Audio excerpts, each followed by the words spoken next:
Chapter 181. Sometimes, a woman's thoughts weren't as complicated as a man's. Just like Mashiro.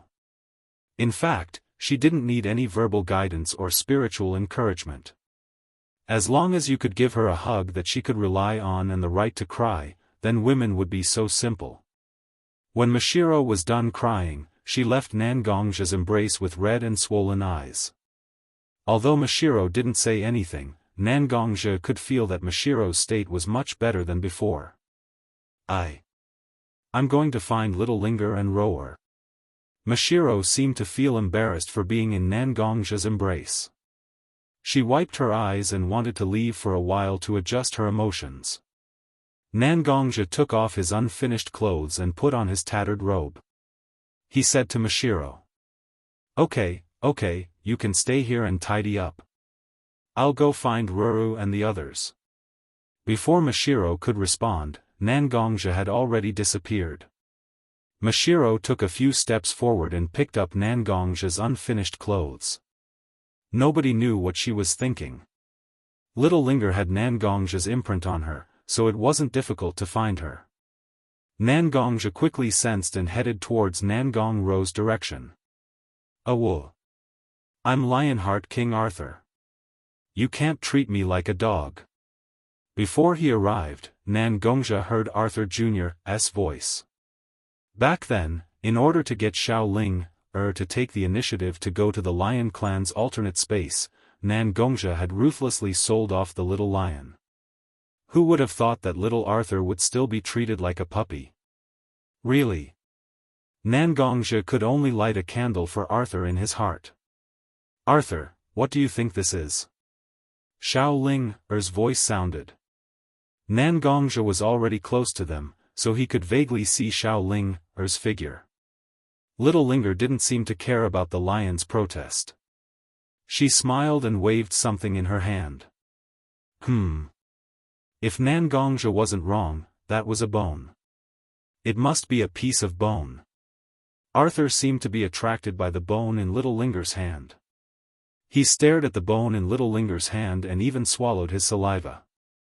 "Please. You're a lion, a lion.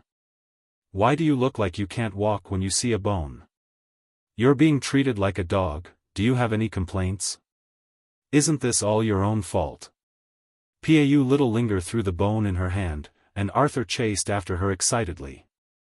Nangongja increased his speed and arrived beside Little Linger. Little Linger was curious about who came to her side. When she saw that it was Nangongja, she hugged Nangongja happily.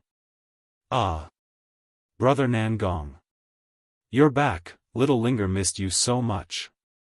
Nangongja looked at Little Linger and smiled. Then, he asked Little Linger. "Is Little Linger happy here?" Originally, Xiaoling was a little bored, but these days, little doggy has been playing with me very happily. Then, there's a big black doggy that teaches Xiaoling cultivation, so I'm very happy. Saying this, Xiaoling rubbed her little head against Nangongja's chest and said very comfortably, "But I'm still the happiest when you're here." Nangongja was amused by Little Linger's words. "A big black dog? Isn't that Liang? Did all the lions really turn into poodles?" "Little Linger, where did Sister Rower go?" Little Linger tilted her head and seemed to be thinking. Then, she said to Nangongja. After the fierce-looking uncle and the gentle aunt's injuries were almost healed, they moved out and built a small house for themselves. They lived there with the elder sister called Little Lily. Sister Rower went to deliver some daily necessities to them. She asked Little Linger to stay here and play with Little Linger. She said she would be back soon. "Awoo, I'm not a dog." Little Arthur barked from afar and denied Little Linger's title. However, Nangongja found it strange no matter how he looked at it. "Could you please take out the bone in your mouth before denying it? You're not convincing at all like this." "Hey! Uchiha Fugaku and Uchiha Mikoto have recovered from their injuries? And they even brought Yuri Koyuri with them? Actually, this was good." Nangongja didn't want to have too much to do with the Uchiha clan. This was because the members of this clan had their own axes. If it wasn't for the deal he had with Itachi Uchiha to fight against the Danzo, Nangongja wouldn't have anything to do with this clan. Brother? Nangong-ro's figure appeared from afar. As expected, it was his sister. She could recognize Nangongja from so far away. Yes, I'm back. It was a simple conversation, but it made Nangongja feel at ease. Previously, when he saw the action record scroll, he felt uneasy. But now, he calmed down. Fortunately, there is a poodle here. Otherwise, I would be worried about little Linger playing here alone. So, little Arthur is also a Pekingese dog to you? My sister, Uchiha Fugaku and Uchiha Mikoto, after all, it was related to his deal with Itachi. Nangongja still had to ask about the situation of Uchiha Fugaku and his wife. Them? Their injuries are no longer a problem. These days, the two of them seem to have gotten rid of the shadow of their clan's extermination. Their lives here are quite comfortable. Nangong-ro thought for a while and said to Nangongja. They got rid of it? Sigh, the hatred of their clan's extermination. How can it be so easy to get rid of it? Nangongja muttered. The speaker didn't mean it, but the listener understood. Nangong-ro's gaze slowly became strange. During this period of time, Nangong-ro felt that her brother seemed to have discovered something. Previously, when the two of them quarreled, Nangongja went out and met Mashiro. The conflict between the two of them was so unreasonable. After these days of thinking, Nangong-ro felt that Nangongja must have touched on the truth that she and her grandfather wanted to hide. However, no matter how hard she tried, she couldn't tell Nangongja about it. Chapter 182. Looking at Nangongja's figure sleeping soundly on a simple bamboo bed, Nangong-ro could not help but smile. When Nangongja brought her and little Linger back to this simple courtyard, he clearly said that he was not tired at all, but he actually fell asleep as soon as he sat on the bed. Her brother could also be said to be a very powerful existence. She reached out her small hand and fiddled with Nangongja's scattered hair on his forehead as she looked at her brother's face. Nangong-ro could not help but feel a little distressed because although Nangongja was sleeping soundly at this moment, the tiredness on his face could not be concealed. It's really. Brother has suffered. For the sake of our livelihood and future, you have to run around everywhere. She gently supported Nangongja and wanted to take off Nangongja's jacket so that her brother could sleep more comfortably. Just as she took off Nangongja's jacket a little, a scroll popped out from Nangongja's chest. Nangong-ro was very surprised that her brother would carry a scroll with him. After all, her brother was a person who did not like to read. She picked up the scroll and held it in her hand as she carefully looked at it. However, at the two ends of the scroll in the middle, there was an imprint that made Nangong-ro stare straight at it. It was a long sword, and then there was the outline of a piece of clothing behind it. The imprint was blood red, and it was the imprint of the Blood Garment Pavilion. This. Why is my brother connected to this organization? Nangong-ro looked at the words, Action Record, written on the cover of the scroll and could not help but reach out her hand, wanting to open the scroll to see what was inside. This organization must not be ignored. This scroll mostly recorded some personnel movements of the Blood Garment Pavilion, from killing people to escorting people. As long as it was related to the operation, it was recorded. Nangong-ro read faster and faster. It was as if she was reading 10 lines at a glance. However, Nangong-ro soon stopped reading quickly. She should have found what she was looking for. Her eyes stared at every word on the scroll, and from time to time, she would spit out some intermittent words from her mouth. Chasing the murderer. Slaughtering the village. No results. Qi Yen. When she read the last word, Scarlet Flame, Nangong-ro gritted her teeth as if she had seen something that hurt her the most. It's really the Blood Garment Pavilion. It's really Qi Yen.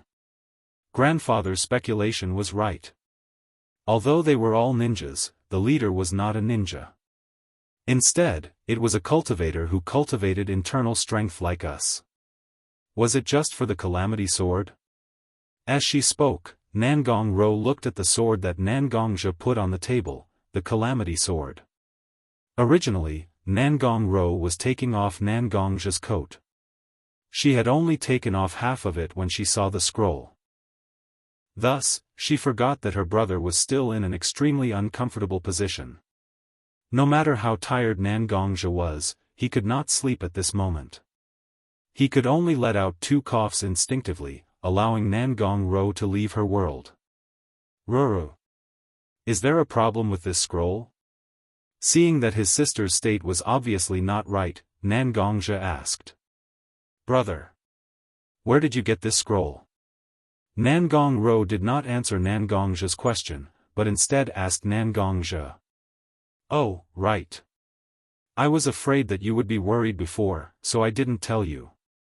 This time I went to the ninja world to subdue the legacy of the master of the Calamity Sword, the Banishment Senpai, an organization called the Blood Garment Pavilion. Now I am the head of the Blood Garment Pavilion. Nangongzhe only spoke halfway, but Nangong Ro stared at him. Nangong Ro's tone was even more strange as she said to Nangongzhe. The scroll. Where did you get it? Although Nangongzhe did not understand what happened to his sister, he still said truthfully. I was recognized as the head, but I still needed to go through some ceremonies. So the altar lords of the Blood Cloth Pavilion looked for some information about the Blood Cloth Pavilion.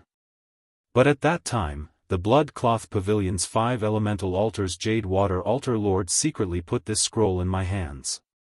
What's wrong with this scroll? Because Bai Shui's behavior at that time was really strange. Nangongzhe couldn't help but think of the time when Bai Shui quietly put this scroll in his hands. Although her face was very calm, her eyes were full of playfulness. It was precisely because of this strange playfulness that Nangongzhe didn't immediately open the scroll after obtaining it. Instead, he kept the scroll in his bosom and went to the Lion Clan's alternate space to find the 3 girls and report his safety. Brother. You already know, right? Instead of continuing the topic of the scroll, Nangong Ro suddenly asked such a question. Although Nangongzhe's face was calm, his heart was already set off a huge wave. No? No what?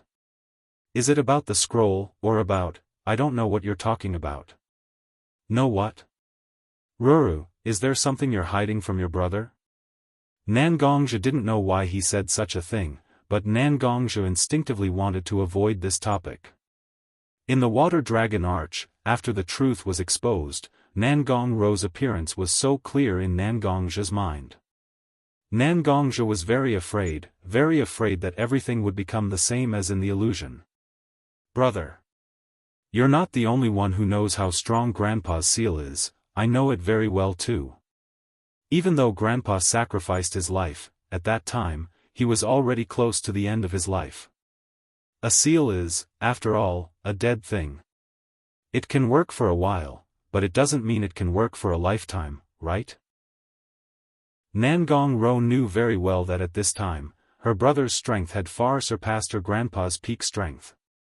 With such strength, he also had outstanding mental strength. The seal was a container. Although it was big, it had a limit. In addition to her brother's strange behavior a long time ago, Nangong Ro felt that it would be an insult to her intelligence if she still couldn't find out anything. Nangongzhe's eyes turned to the side. He didn't even dare to look at his sister's face. Sure enough. You already know? Nangong Ro looked like she was in pain as she pressed her head. If this scroll didn't appear, I definitely wouldn't talk about this with you. But since this scroll is in front of us, even if it may affect our relationship, you should know about it. Chapter 183. Ro. In fact, the 2 of them were very clear about the secrets between them, but neither of them really revealed the secrets. Because there were some things that they should be honest with each other, but they were still unwilling to say it out loud. In fact, the brother and sister were both entangled, both were nervous, and both were escaping. But now, because of a scroll, Nangong Ro forcibly revealed the secrets that both of them were hiding. Just how important was this scroll? If possible, I also want to live like this with my brother forever. But now that this scroll is in front of me, I can't go against my conscience and continue to hide it from my brother. Nangong said, but her eyes couldn't help but be covered with a layer of mist. Obviously, Nangong's heart was also burning with anxiety. Brother, do you still remember your childhood? Nangongja knew that there was no way for him to escape as usual. Since Nangong put these things out in the open, Nangongja naturally could only directly say it. When I was young, I lived in a small mountain village. Everything was very peaceful. But in my memory, there is a missing. Without me, your sister, and the grandfather that I mentioned, right? Nangongja spoke halfway. Nangong finished Nangongja's words. Nangongja shook his head, as if his heart was uncomfortable, but he still nodded. That's right, there is no memory of you and that grandfather in my memory. Even my name is not Nangongja now. Nangongja paused, and continued. But one day, a group of ninjas suddenly came out of nowhere. They broke into the small mountain village that I lived in since childhood, and began to kill without restraint.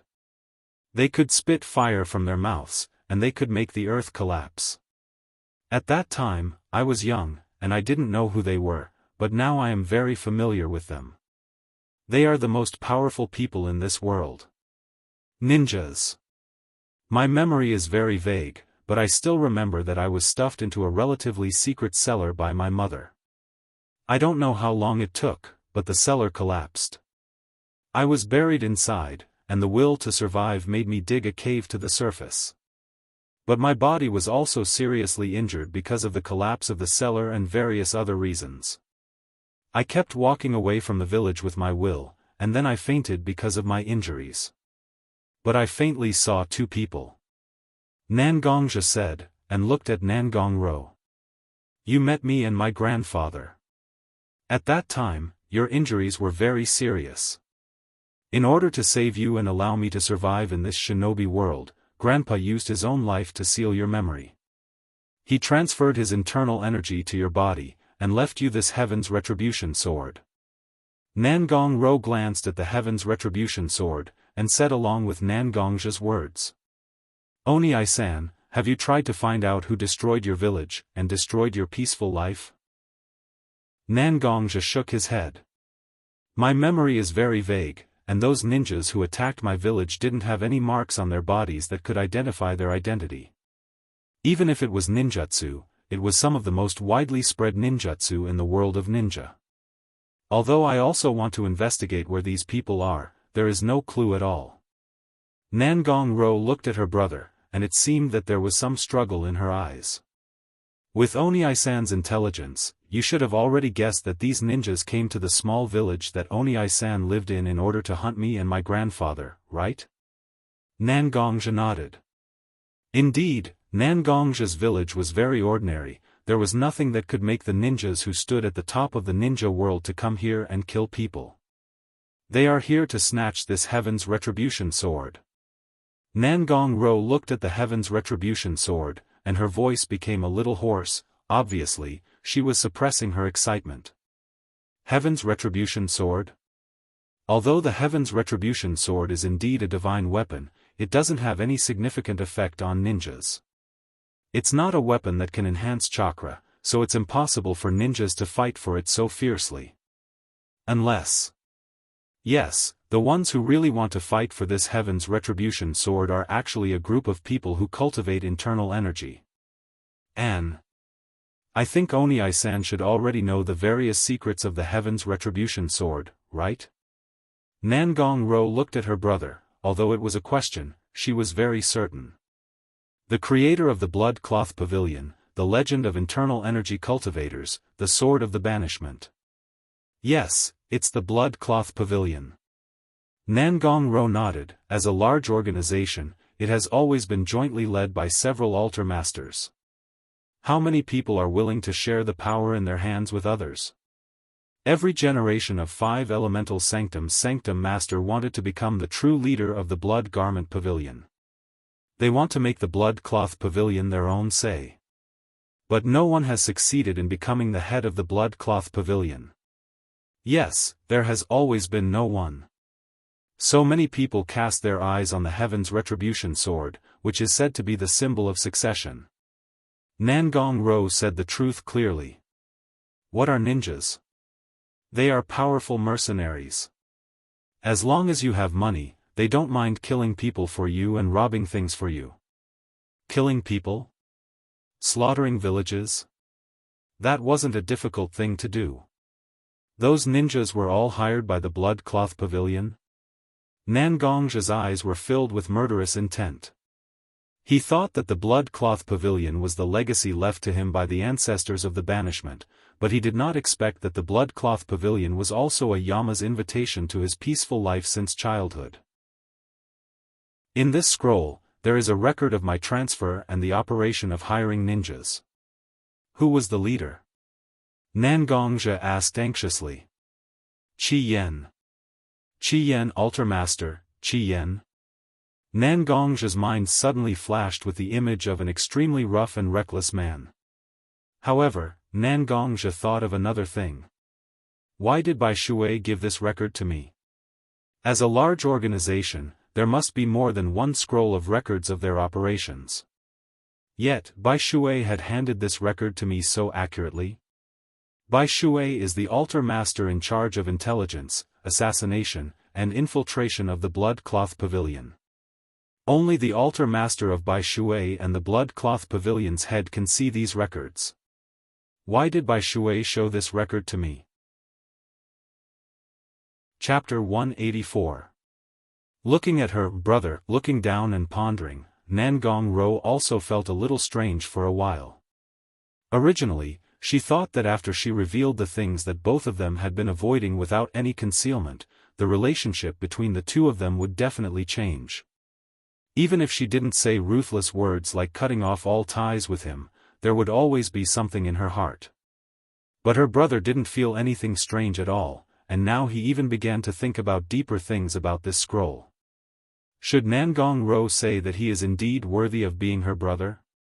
No matter what Bishui's plan is, at least Bishui told us the truth. Ro, what do you think we should do? Nangongja seemed to have thought about it clearly, and intended to put aside the matter of Bishui's secret for the time being. How to deal with the current situation is the most important thing, isn't it?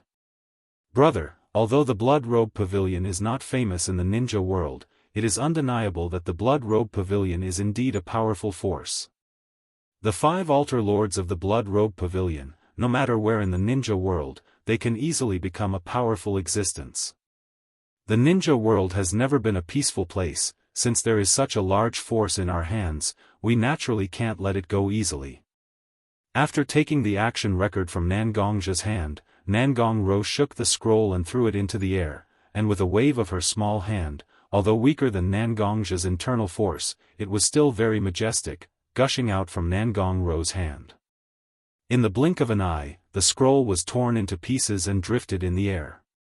Some things, since we know, should be buried in the bottom of our hearts, and slowly weigh the pros and cons.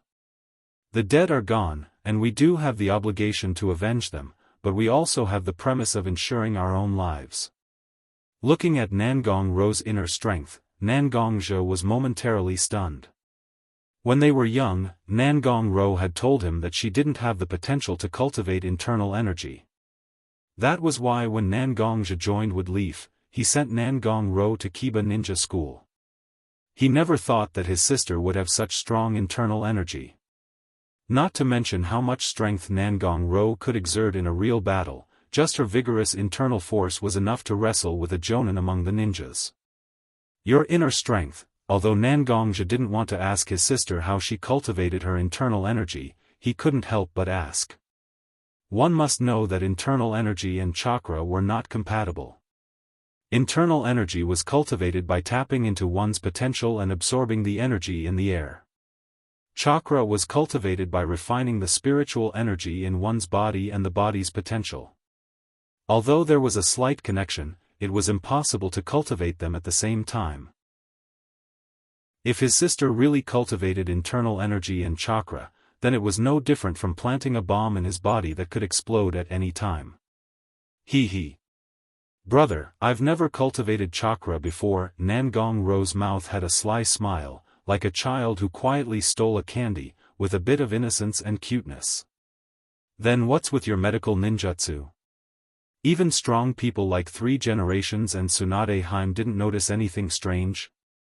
Nangongja was really puzzled because internal energy and chakra were very easy to distinguish. When he just entered the wood leaf and fought with Kakashi, he was already discovered by 3 Generations. His sister was able to hide her internal energy from people like 3 Generations and Tsunade Haim, and even use chakra's medical ninjutsu. It was like a fantasy story. They didn't notice it, but how did you notice it?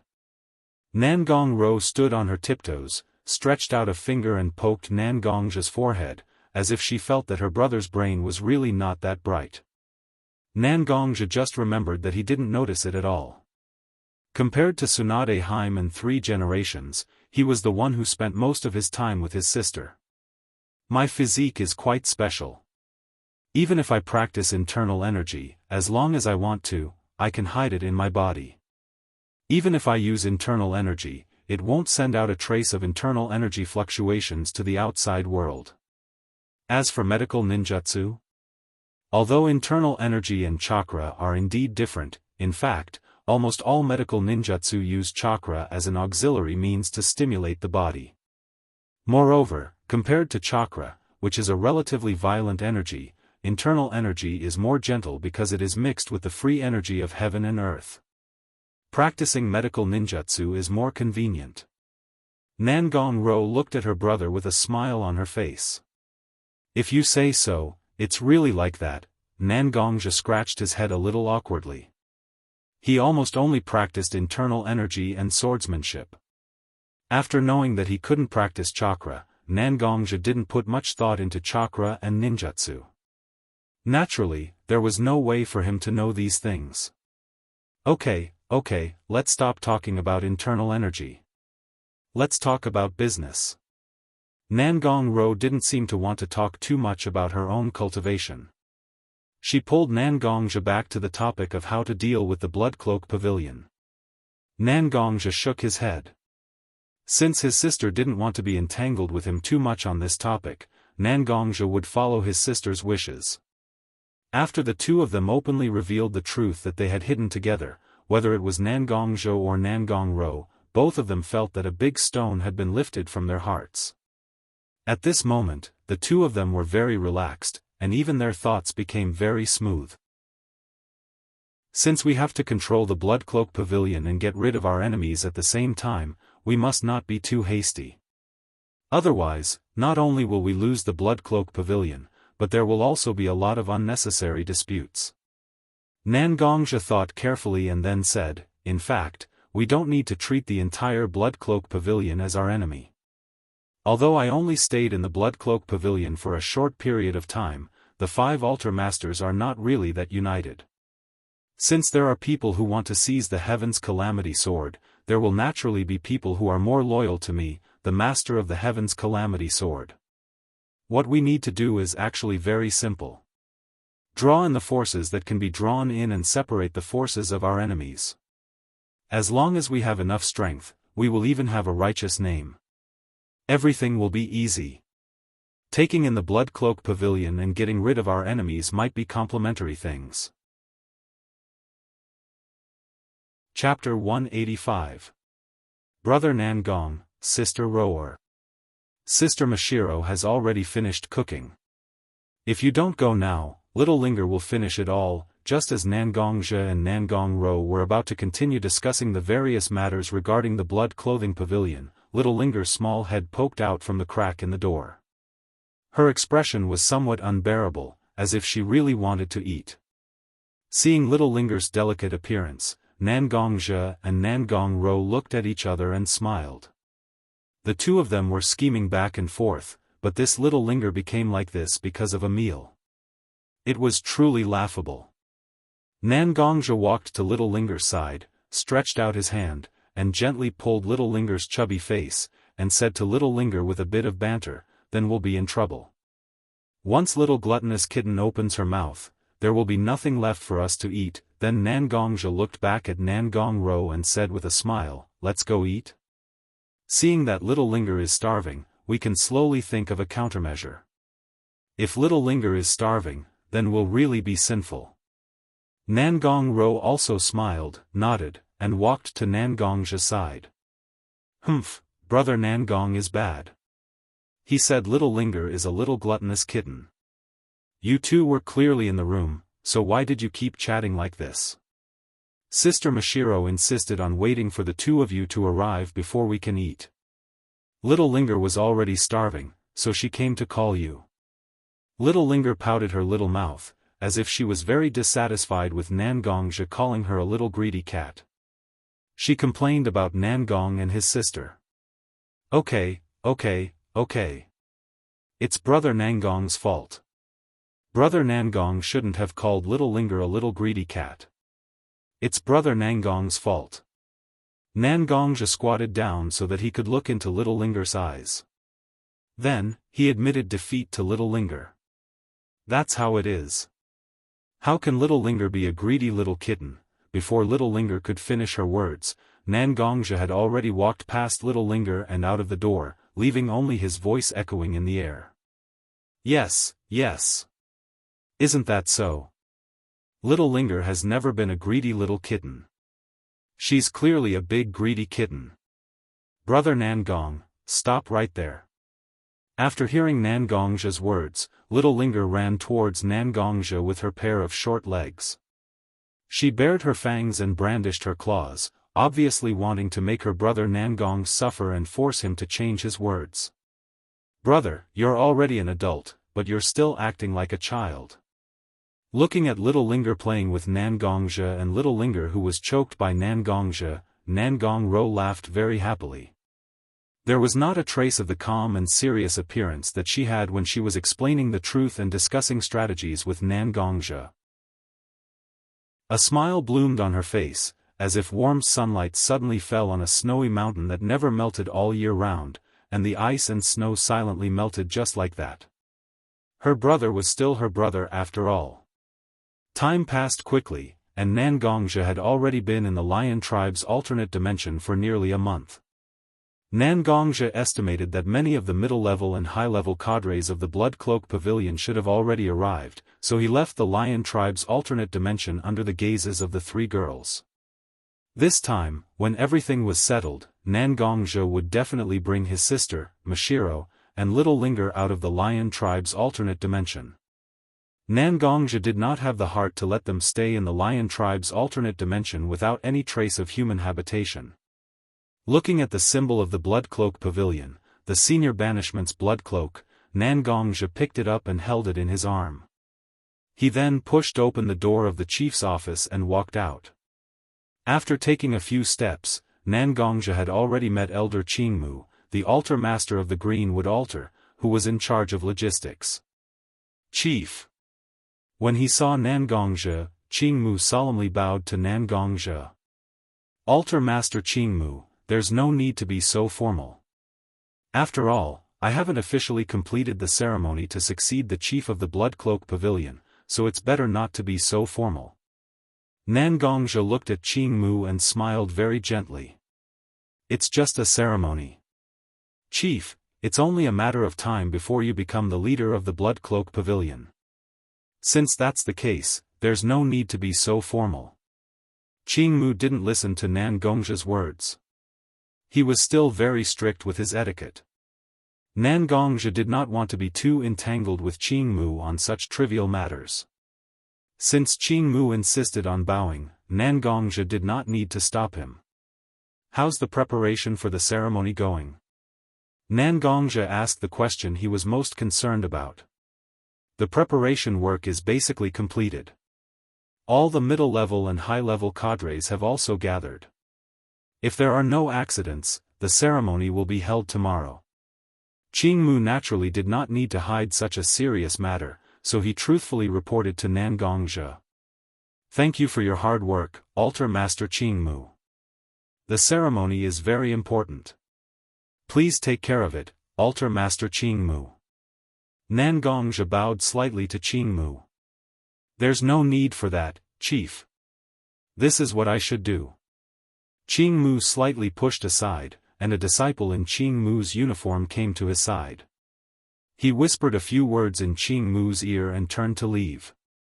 Chief, I still have many trivial matters to attend to. If you don't mind, could you? Of course. I just saw Altar Master Qingmu and went to disturb you for a moment. Since you have important matters to attend to, I'll naturally prioritize them. Nangongzhi said with a smile. Thank you for your understanding, Chief.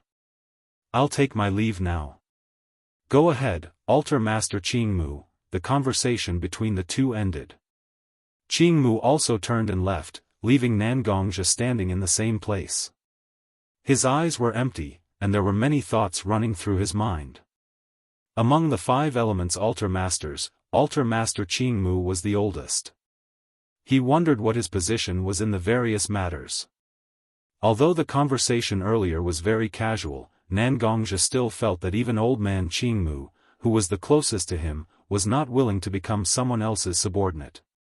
There was still a long way to go before he could subdue the Blood Garment Pavilion. Moreover, one of the altar masters had a grudge against Nangongzhi. As expected of the Blood Garment Pavilion altar masters who stood out among countless people.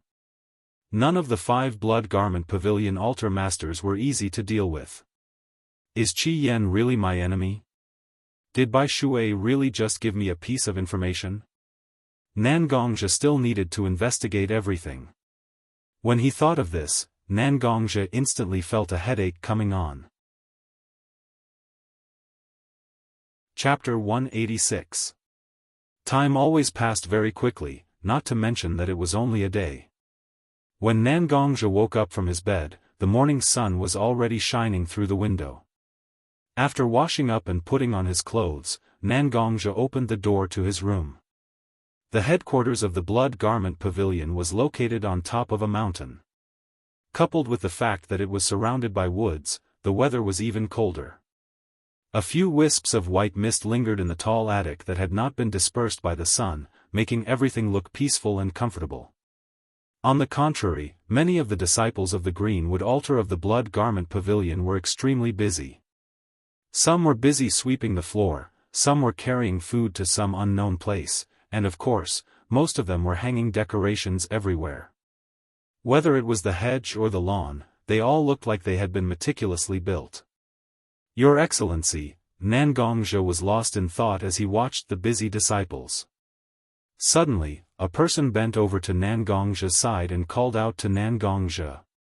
When Nangongzhi turned around, he saw a familiar face. Oh. It's you. The person who called out to Nangongzhi was the waiter who had been with old man Qingmu in the tavern.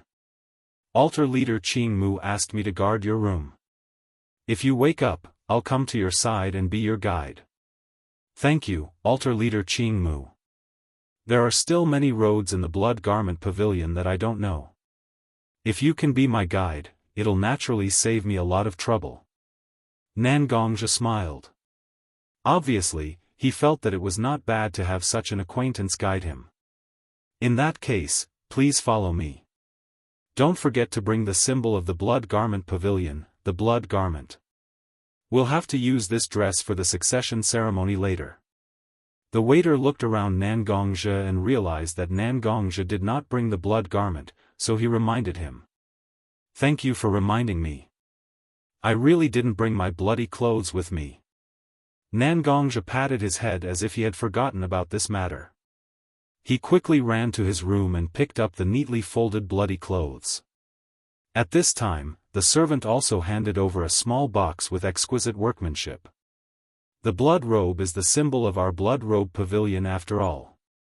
It's really inappropriate for it to be in our hands. If you don't mind, why don't you put the bloody clothes on the box in my hand for now? The manservant's words were actually somewhat reasonable. The blood garment was the symbol of the Blood Garment Pavilion. It would not be good for the Blood Garment Pavilion to hold it in their hands. There's no need for the box. Nangongzhi looked into the servant's eyes and said with a smile. This blood-red robe is a remnant of senior banishment. Since it has chosen me, there is no need for it to return to the box. Although the servant was slightly surprised by Nangongzhe's words, he did not say much. His eyes were very calm as he put away the wooden box in his hand.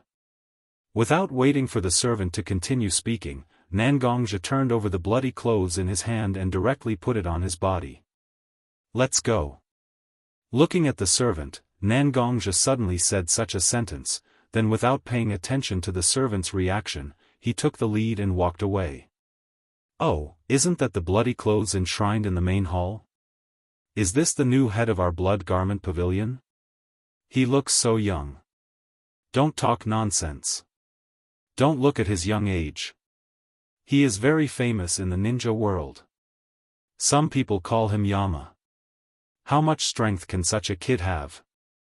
I don't know if he used the Heaven's Disaster sword in his hand to force several altar lords to sit on the throne." Silence. This person is not to be trifled with. I heard that the reason why he was able to become the head is that he passed the Dragon Transformation Road by himself. Dragon Transformation Road? That's the Dragon Transformation Road. That's really amazing. I didn't expect that someone could pass such a difficult trial. Along the way, many disciples of the Blood Garment Pavilion saw Nangongzhe. The Heaven's Disaster sword in his hand and the bloody clothes on his body were really difficult to not recognize. Although they have deliberately lowered their voices, with Nangongzhe's keen five senses, it was not difficult to hear what they were saying. "Your Excellency, please forgive us. These disciples stay in the mountains all year round and don't have much experience.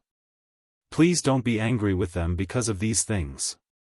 Before Nangongzhe said anything, the servant next to Aoki defended these disciples of the Blood Garment Pavilion. Waving his hand, Nangongzhe felt that there was nothing to be angry about. It doesn't matter. People are curious. The Blood Garment Pavilion has been in seclusion for a long time. When they see a strange face like me, they will naturally have some feelings in their hearts. As long as the time is right, these things will naturally be solved. Nangongzhe looked at the servant. At this moment, he did not have the so-called sharpness of a swordsman at all. Instead, he was as gentle as jade and had the demeanor of a gentleman. "Then I'll thank you on behalf of these disciples." The servant bowed slightly and then continued to lead Nangongzhe forward. Nangongzhe looked at the direction they were heading. It was the symbolic building of the Blood Garment Pavilion, where he had passed the Dragon Transformation Road and obtained the bloody clothes, the Blood Garment Pavilion. "So, we're going to hold the succession ceremony here?" Nangongzhe pointed at the many beautiful flags with the Blood Garment Pavilion's logo hanging on the window frame and a huge round platform in front of the Blood Garment Pavilion that did not originally exist. "Yes, the 5 altar masters are already here. Your Excellency, you can go and find them. I'll take my leave for now." After the servant bowed to Nangongzhe, he turned around and left. However, for some reason, Nangongzhe looked at the huge platform in front of the Blood Garment Pavilion and felt a little uneasy and nervous. How many years had it been since Nangongzhe felt this way? Today's schedule was quite tight, so Nangongzhe did not have the time to think so much. Therefore, he lifted his foot and walked into the Blood Garment Pavilion's attic. The 5 altar masters were sitting together and seemed to be discussing something. After Nangongzhe walked over, the 5 altar masters naturally noticed Nangongzhe's arrival. They all stood up and bowed to Nangongzhe. "What are you guys discussing?" Nangongzhe was slightly curious. "We're actually discussing the speech you should give when you succeed as the head. We already have a draft. If Your Excellency thinks it's suitable, we can pass this speech." As he spoke, Ho Tu handed a stack of papers to Nangongzhe. Chapter 187. Nangongzhe looked at the thick script and didn't say anything. He just slowly flipped through it. The altar masters didn't say anything. They were waiting for Nangongzhe to finish reading the draft and see if he had any comments. It didn't take long for Nangongja to finish reading the script in his hand, but his expression was indescribably strange. Although the script wasn't bad, it was long-winded, and there were many meaningless words that were repeatedly piled up. Nangongja really didn't know what to say. This script. Nangongja handed the thick script in his hand back to Ho-Tu. Although there's no problem, it's a bit too cumbersome. Nangongja said, but he also remembered the time when he was still in Konoha, every time he gave a speech to Hokage-sama, and then he thought about the state he was in every time he listened to Hokage-sama's speech. He couldn't help but feel conflicted about this tedious speech. You see, I'm just saying that a long-winded script is definitely unbearable for the head seat. You all just don't listen, you all insist that this is the only way to highlight the prestige of the head seat. Hearing Nangongja's words, Akame immediately came out and said anxiously. Looking at Akame's rough appearance, Nangongja really couldn't connect such a person with the image of hiring ninjas to kill a village and snatch the Heaven's Calamity Sword. Is there something else hidden, or is this a careful disguise? Nangongja couldn't tell at the moment, maybe more time is needed to test it. I wonder what the head seat thinks. Ho-Tu, who has always been steady, also asked. This succession ceremony is actually equivalent to letting the members of the Blood Cloth Pavilion know me as the new head seat, so there's no practical significance in saying so many flowery words. I also have some scripts in my mind, if you don't mind, I'll go on stage myself. Nangongja said his opinion one by one.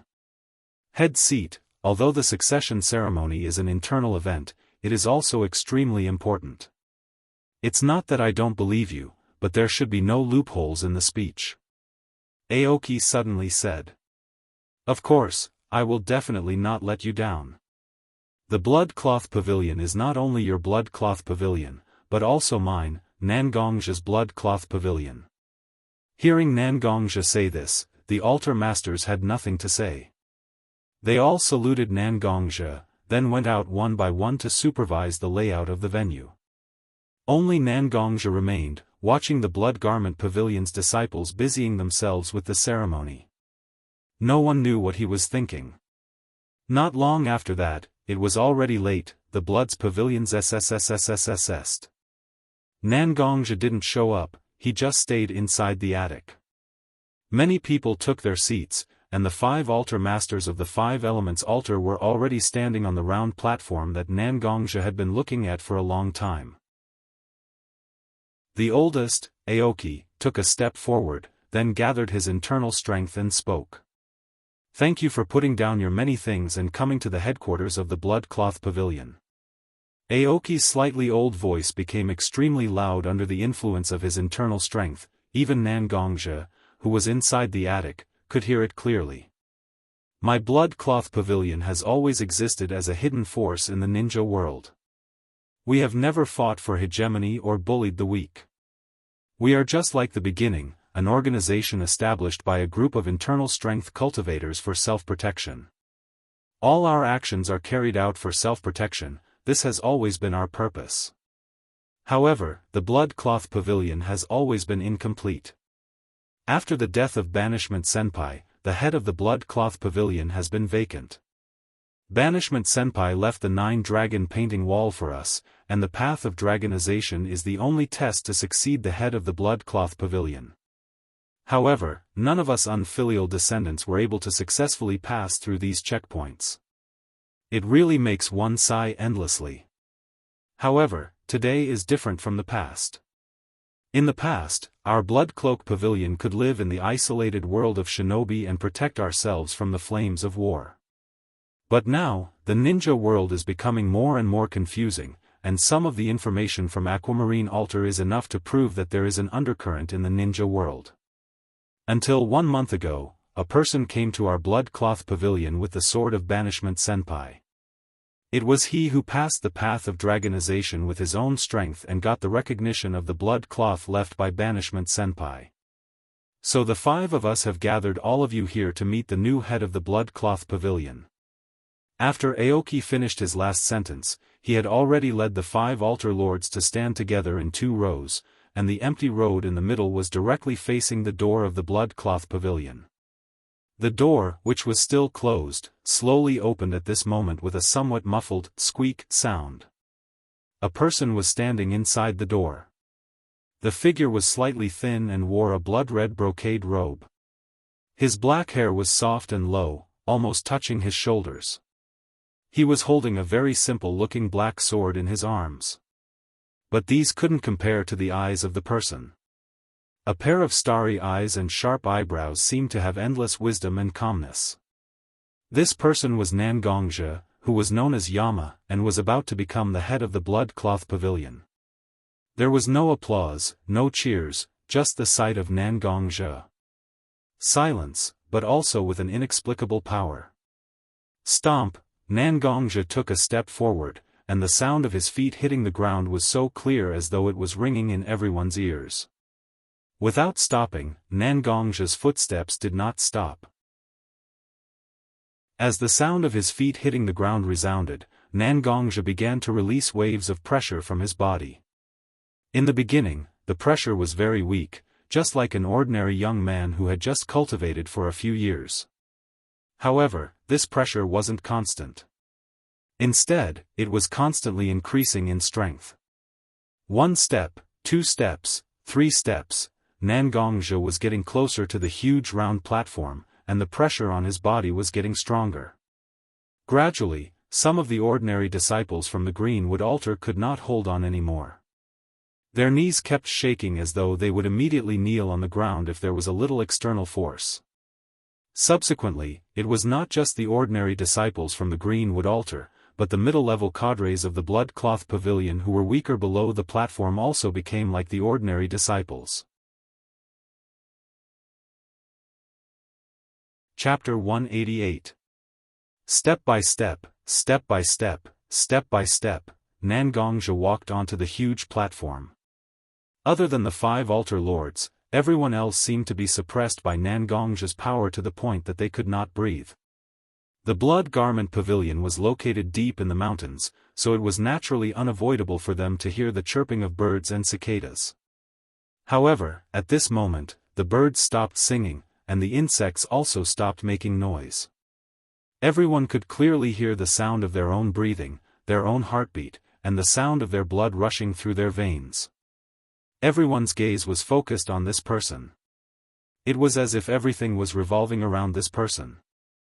I am Nan Gongzhe. Nan Gongzhe's voice rang out, as if he was whispering in everyone's ears. He did not use much strength, but everyone could clearly hear Nan Gongzhe's voice. Some of you in the Blood Garment Pavilion may have heard of me, and many of you may not have heard of me. So, I will introduce myself to everyone here. I am Nan Gongzhe. Different people have different names for me. My opponents call me Yama, and my friends call me Hero. However, I know that these are not me. I am only myself, the me who holds a sword and fights to the death with others. However, when I made up my mind to come here and break through the path of dragonization with the sword, I knew that I had obtained another identity. I will be the head of the Blood Garment Pavilion. This identity not only makes me your immediate superior, but it also puts a heavy burden on my shoulders. I have also asked myself, can I really bear such a heavy burden? Managing and leading an organization is not a one-on-one fight. There are many problems that I have never faced before. I have to be responsible for the lives of everyone who is willing to join the Blood Garment Pavilion. In my previous life, this was unimaginable. I am naturally lazy, but for various reasons, I had to come here. In accordance with the wishes of Senior Banishment, you will be responsible for every life with this heavenly tribulation sword. As Nan Gongzhe spoke, the audience below the stage gradually became enthralled. Unlike countless people who had lofty aspirations, Nan Gongzhe was currently chatting with an ordinary person. She expressed her worries and confusion. Although it wasn't as imposing, it was very sincere. Almost everyone who could become a leader was a smart person. When interacting with others, it was inevitable that one would carefully ponder over the meaning of the other party's words. At this moment, Nan Gongzhe said everything so straightforwardly. Indeed, it was easy for others to hear his thoughts. However, I gradually understood why I repeatedly went against my own will and came here to challenge this dragonization path. Because I need you, just like how you need me. I have experienced the Shinobi World War, and I have seen countless people displaced in the war. They are very similar to the ancestors of the blood-robed pavilion who were oppressed and exploited. Everyone present, I believe that you all think that you have enough strength to protect yourself in the shinobi world. But is this really the case? I believe that you have already felt the pressure I have imposed on you. This is not to show off. It is to tell you that there is always someone stronger. When you think that your strength is enough, you should know that there are many forces that are beyond your control in this world. Although the blood-robed pavilion is a hidden force, it has never been a hidden force. Countless disciples of the blood-robed pavilion are distributed in many places in the shinobi world. I believe that you all actually understand that the shinobi world has become a pool of undercurrents. Unlike the shinobi world war that started just between ninjas, this disaster has almost enveloped everyone who lives on this land. Including you and me. I am the successor of senior banishment, and my relationship with the blood-robed pavilion is extremely deep. I don't wish to use my own strength to threaten all of you and make all of you submit to my rule. In the shinobi world, there are not many cultivators who practice internal strength. Every person who cultivates internal energy is like a brother or sister to me. This position is not the basis for me to rule you all. It is the guarantee that I can protect everything I want to protect with everyone. Nangong's words were very straightforward. Everyone below the stage was also listening carefully. Most of the people in the blood-robed pavilion were the orphans of the first batch of internal strength cultivators who were rescued by the banishment. The story of their ancestors was so clear in their minds. Anyone with a normal brain would not like the war that swallowed people's lives. However, Nangong's words meant that the war was about to come to everyone. At this point, Nangongja suddenly withdrew all of the pressure that he had released. Many disciples with lower cultivation levels directly sat on the ground as their knees went soft. I'm not good at talking. Originally, the 5 altar masters prepared a very thick speech for me. There are many valuable words in it, many words that can prove my authority. However, I don't want to treat you like this. That's all I have to say. If you think that I can protect your lives by being the head of the blood-robed pavilion, then I will be. If you think that the blood-robed pavilion does not need someone like me, please be honest. Please tell me frankly, I won't stay any longer. After that, Nangongja turned around and left. Only the 5 altar masters, who still looked stupid on the stage, and many middle-level and high-level cadres of the blood-robed pavilion were left behind. There were gradually some voices of discussion in the audience. After all, Nangongja's actions were indeed a little too different from ordinary people. I'll go and see our head. I'll have to trouble you to comfort the people in the audience. Clearwater said to the 4 altar masters. Most of the people in the audience were disciples from the Greenwood altar. The rest were disciples from the Red Flame altar, the Sharp Metal altar, and the Thick Earth altar. The people from the Clearwater altar were engaged in some undercover and intelligence missions, so they could not leave at all. Therefore, not many people came. It was indeed the best choice to let the other 4 altar masters comfort the disciples while he went to look for the honest and somewhat willful head. Old Man Qing Mu and the other 3 nodded as well. This new head seat originally looked quite steady. Why did he turn a proper succession ceremony into such a mess? It was really puzzling. Chapter 189. Knock knock. There was a light knock on the door of the Blood Clothing Pavilion's head office where Nangongja was. Bai Shui stood in front of the door, waiting for Nangongja's response. Please come in, Nangongja's lazy voice came from the office. Bai Shui's lips curled into a smile as she opened the door and looked at Nangongja. The blood robe that represented the blood robe pavilion had been casually placed by Nangongja's side, as if he didn't care. You've really created quite a bit of trouble for us, our new Lord Head. Bai Shui's words were somewhat reproachful, as if she was criticizing Nan Gongzhi's actions. However, there was still an indescribable smile in her eyes, as if she was very appreciative of Nan Gongzhi's actions. Is it very troublesome? If you can't even solve such a small matter, then how did you all become altar masters who are second only to one person and above thousands? Nan Gongzhi looked at Bai Shui and said with a hint of ridicule. Of course we can solve such a small problem, but it's really annoying to have such trouble appear out of nowhere. Bai Shui took a few steps forward so that she could lean on Nan Gongzhi's desk. Her beautiful figure was displayed in front of Nan Gongzhi. Unlike Mashiro and Nan Gongro, who were still young and tender, Bai Shui was simply like the most delicate flower, displaying her beauty. Bai Shui's face was almost pressed against Nan Gongzhi's face, her hot breath from her nose and mouth hitting Nan Gongzhi's face. The head's speech just now was indeed a good speech in a certain sense. It's simply like a challenge letter with the fiercest words. It's just short of pointing at our noses and cursing the disciples of the Blood Garment Pavilion as trash. Unable to ensure your own safety, we are waiting for a lazy person like you to come and save us from the fire and water. You are really arrogant, our Lord Head. Nan Gongzhi moved his head back, as if he didn't want to maintain such a position that could easily be misunderstood by others. He said indifferently, I don't think it's nonsense. I don't think I'm spouting nonsense. The relationship between me and the Blood Garment Pavilion is one of mutual benefit. Indeed, these are all facts. But if you make it so clear, how awkward will it be? Bai Shui reached out her hand and flicked Nan Gongzhi's head, as if she was teaching her disobedient little brother. Nan Gongzhi didn't know how long it had been since he was treated like this, but after being flicked on the head by Bai Shui, Nan Gongzhi didn't feel any resistance. Instead, he felt that Bai Shui's actions were natural. It was really strange. Okay, I won't waste time here with the head. Anyway, with the head's temper, I think he won't listen to my nagging. I'd better go back and appease those disciples who were ridiculed by the head's seat together with those fools.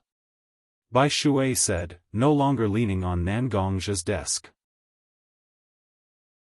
She waved her hand without looking back and walked out of Nan Gongzhi's office. Bai Shui. Who are you? Nan Gongzhi seemed to be asking Bai Shui, but also seemed to be asking himself. Bai Shui gave Nan Gongzhi a very strange feeling. How is our Lord Head? Aoki asked when he saw Bai Shui coming over. Alas. Bai Shui sighed, as if she was very disappointed. He didn't regret it at all. This is really. Was our decision to let him go on the dragonization path wrong? Aoki seemed to regret letting Nan Gongzhi challenge the dragonization path and giving Nan Gongzhi the opportunity to become the head of the Blood Cloth Pavilion. In fact, there is nothing wrong with what he said. We do need his help to really set foot in the ninja world. His reputation. His strength is what we need. Although his actions today were reckless, it isn't bad news for us. The Blood Cloth Pavilion has been under the management of the 5 altar lords. Even in the early days of its establishment, the banishment elders didn't want to reach their hands into the power of the Blood Cloth Pavilion. Since Nan Gongzhi has disappointed us so much, then we will treat him as a clay statue. We will just treat him well. Bai Shui didn't seem to mind that Nan Gongzhi didn't know how to manage the Blood Cloth Pavilion. On the contrary, she was somewhat glad that Nan Gongzhi didn't know how to manage the Blood Cloth Pavilion. Bai Shui is right. That boy named Nan Gongzhi doesn't seem so reliable. Since he is willing to lose such an opportunity to win over so many disciples of the Blood Garment Pavilion, then we don't mind making him a mere figurehead. Let him stay here obediently. Akame was the first to jump out and agree with Bai Shui's point of view. She looked at Bai Shui with a pair of eyes full of a kind of flattery. That's the only way. Since he is so useless, he can't blame us for treating him like this. Aoki shook his head, as if he was very disappointed. He no longer discussed with the other altar lords and turned to appease the disciples of the blood-cloth pavilion. Seeing Aoki leave, whether it was Rui Jin or Ho Tu, in fact, tacitly agreed to Nangong's attitude, so the remaining 4 altar lords also left. At this moment, no one knew what the 5 altar lords were thinking in their hearts. However, the decision to make Nangongzhe a figurehead was definitely going to be fulfilled. Nangongzhe's office was at the top of the symbolic tall building of the blood-cloth pavilion. Through the window, not only could one see the grief and indignation of the ordinary disciples of the blood-cloth pavilion, but one could also see the scene when the 5 altar lords had gathered together to discuss their attitude towards Nangongzhe. This opening is really just right. The blood-cloth pavilion is indeed very important to me, but I have an almost perfect escape route in the Lion Clan's alternate space. As long as I am willing, no matter what, I can guarantee the safety of Mashiro and the others. To me, the blood-cloth pavilion is just a chess piece. I hope the plan that Ruru and I have discussed for so long can be implemented smoothly. When the time comes, whether it is the blood-cloth pavilion or my enemy, they will all obediently fall into my hands. The so-called declaration of war and the attitude of the 5 altar lords towards Nangongzhe in the future were actually all under Nangongzhe's control. If you want to take, you must first give. Instead of pointlessly clashing head-on with the 5 altar masters who held great power in their hands, he might as well play dumb and wait for the right time to take everything into his hands. Chapter 190. Pa. A crisp sound came from the window of Nangongzhe's room. At the same time, there was the sound of glass shattering. Nangongzhe. What right do you have to succeed the position of the head of the Blood Garment Pavilion? You were just lucky enough to pass the path of dragon transformation.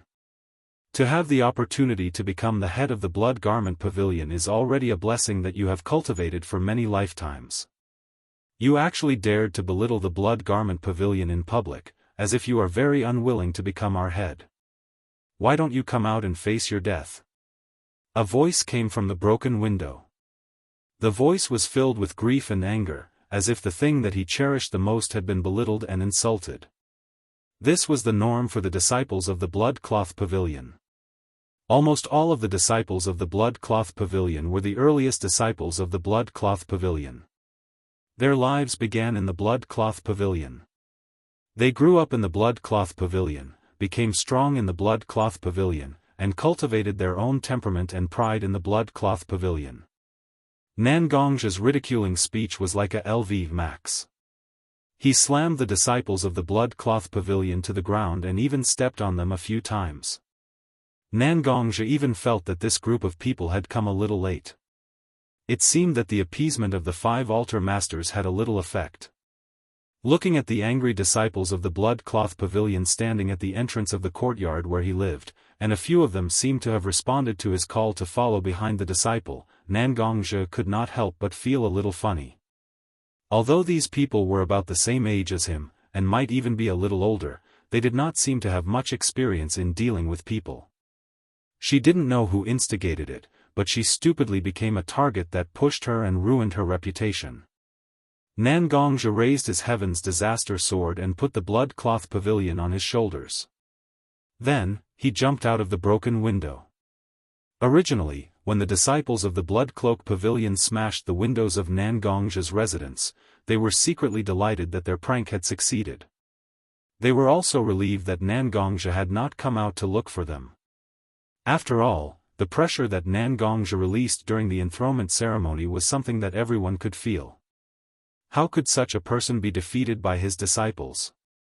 Therefore, when Nangongzhe jumped out of the broken window and stood in front of them, Nangongzhe was stunned. The few of them couldn't help but follow the instinctive actions of their bodies and take a step back. Nangongzhe noticed their actions. Nangongzhe couldn't help but sneer at them. He placed the heavenly calamity sword on the ground and placed his arms on the hilt. His eyes looked down at the disciples of the blood-cloth pavilion with a hint of mockery and coldness in his eyes. Weren't you very fierce just now? She smashed my window, and she's still making a ruckus downstairs. Why did you take a few steps back when you saw me? When the disciples of the blood cloth pavilion heard Nangong's mocking voice, they couldn't help but blush. Under the gaze of the others, the disciple who took the lead could only try to overcome his fear. He took a few steps forward and stood in front of Nangongzhe. Did I say anything wrong? Although our blood cloth pavilion's reputation is not well known, since you're here, you should know how powerful the blood cloth pavilion is. This is the place where I was born and raised. Every word you said was an insult to the blood cloth pavilion. Although I know I can't beat you, even if I have to risk my life, I will make you apologize for insulting the blood cloth pavilion. The words stuttered out of the blood cloth pavilion disciple's mouth. If it was just based on what he said, perhaps many people would give him a thumbs up and praise him by saying, "What a little hero who doesn't fear power." However, when they looked at the little hero's trembling legs and fluttering eyes, were these words really what the blood cloth pavilion disciple wanted to say? If so, it would really be a disgrace to the little hero's name. Boy. Wanting to show off is a bad habit of every young person. This is nothing. Who hasn't been young and frivolous?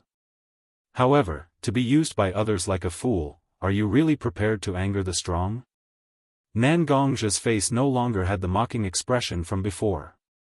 Instead, there was a trace of seriousness. Such a serious attitude made the disciples of the blood cloth pavilion who came to provoke Nangongzhe even more flustered. Did they really do something wrong? Did they really overestimate their abilities? Was he really prepared to face the wrath of the emperor? These questions lingered in the minds of the blood cloth pavilion disciples. Suddenly, Nangongzhe released his murderous aura. The majestic aura reminded the teenagers of Nangongzhe's insufferably arrogant attitude when he walked out of the attic. It was like a god patrolling. Don't come over." The leading teenager actually sat down on the ground because of the pressure of the aura. Almost in an instant, his face was full of tears and snot. He kicked his legs that had become somewhat weak, only hoping that he could get farther away from Nangongzhe. Looking back at the blood cloth pavilion disciples who came with him, the teenager was even more afraid when he saw that they had already disappeared. Before coming, the teenager actually knew a lot about Nangongzhe. This person was a famous butcher in the ninja world. During the Ninja World War, because he killed a lot of people, he was called Yama. Could a small shrimp like him really save his life in the hands of Nangongzhe? He didn't know where he got the strength from, but he actually stood up and stumbled to run away. Nangongzhe didn't stop him. In fact, Nangongzhe deliberately let the teenager stand up by himself. His eyes glanced at a secret place near Nangongzhe's residence, and Nangongzhe's voice came. "If you have any difficulties in the future, just come to me directly." Such a small shrimp, although I don't care about his life or death, is really troublesome. Nangongzhe knew that although he didn't deliberately raise his voice, the people hiding in the dark must be able to hear him clearly. Although he said that it was troublesome, did Nangongzhe really feel that these things were troublesome, so he let the reckless teenager go? No one knew, and no one cared. Chapter 191. Nangongzhe was sitting in his office, slowly reading a book that recorded some of the history of the blood cloth pavilion. However, his slightly squinted eyes and long breathing made people feel that he was actually taking a nap. This kind of leisurely time was not as long as Nangongzhe imagined, because the door of Nangongzhe's office was violently opened. Nangongzhe opened his eyes in annoyance and looked at the door lock that was still half hanging on the door. He could not help but light a candle for this devastated door lock in his heart. In front of Nangongzhe stood a very rough-looking man. It was Qi Yan, the altar master of the Scarlet Flame Altar of the Five Elements Altar of the Blood Cloth Pavilion. This group of little bastards actually dared to find trouble with you in the middle of the night. See if I don't teach them a lesson. We have to spank their asses so that they know what they should do and what they shouldn't do.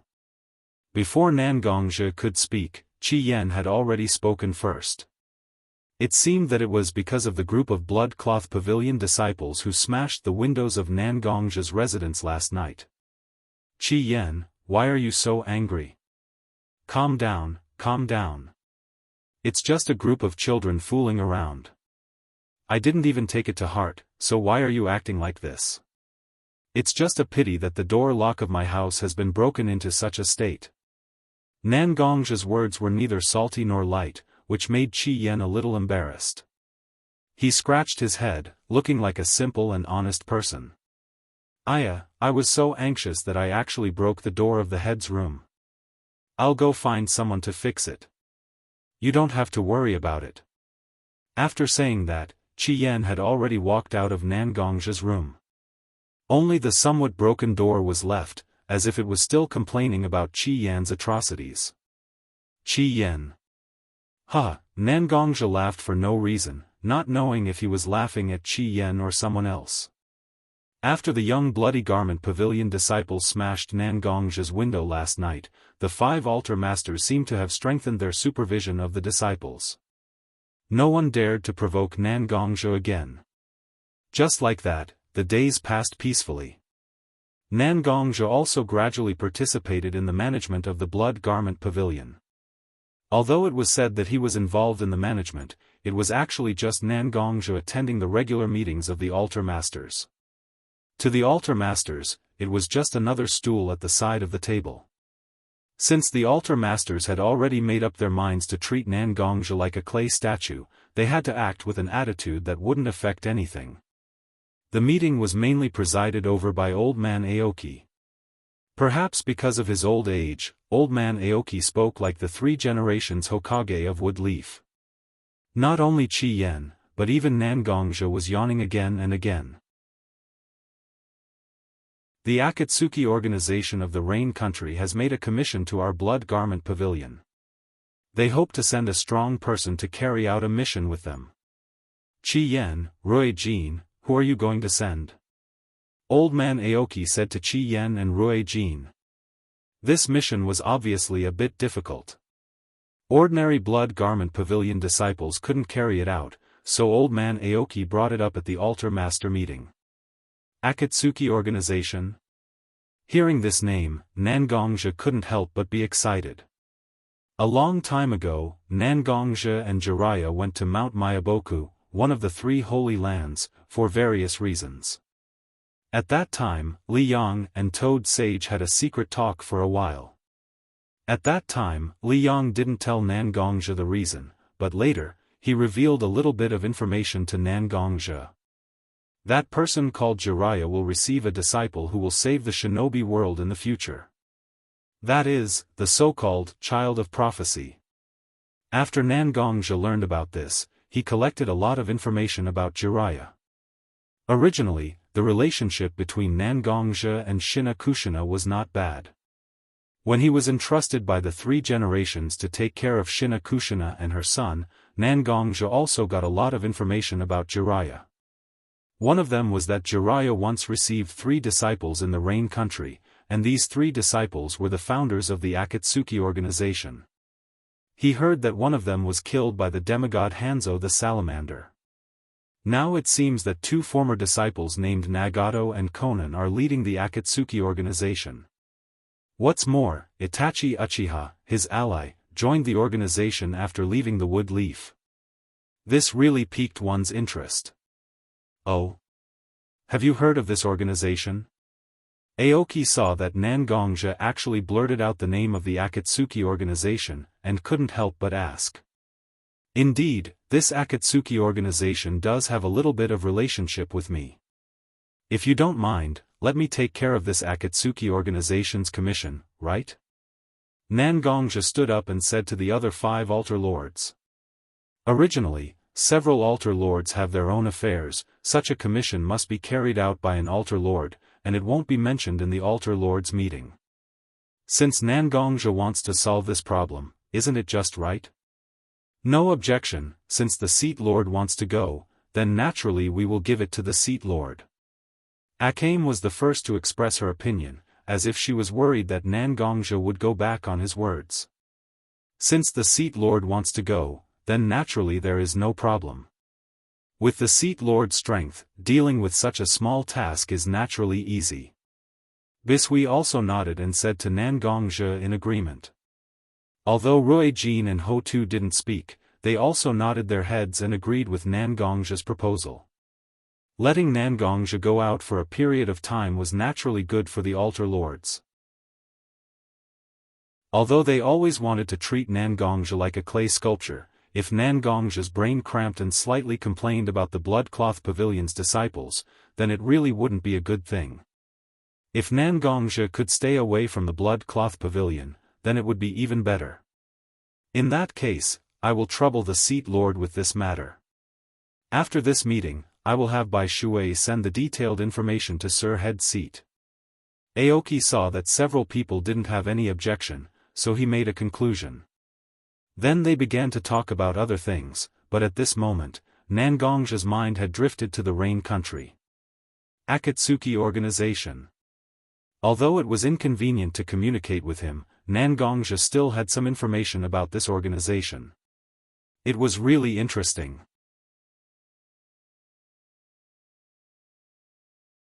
Chapter 192. A gust of wind blew, bringing up the dust on the ground due to the dryness. Although there wasn't much dust, it still made people squint their eyes slightly. Nan Gongzhe's body was covered with a white cloak that reached his knees. There was also a hood on the cloak, hiding Nan Gongzhe's whole body in the cloak. Nan Gongzhe's disaster sword was on his back, revealing only the dark hilt. At this moment, Nan Gongzhe was on his way to meet with the members of the Akatsuki.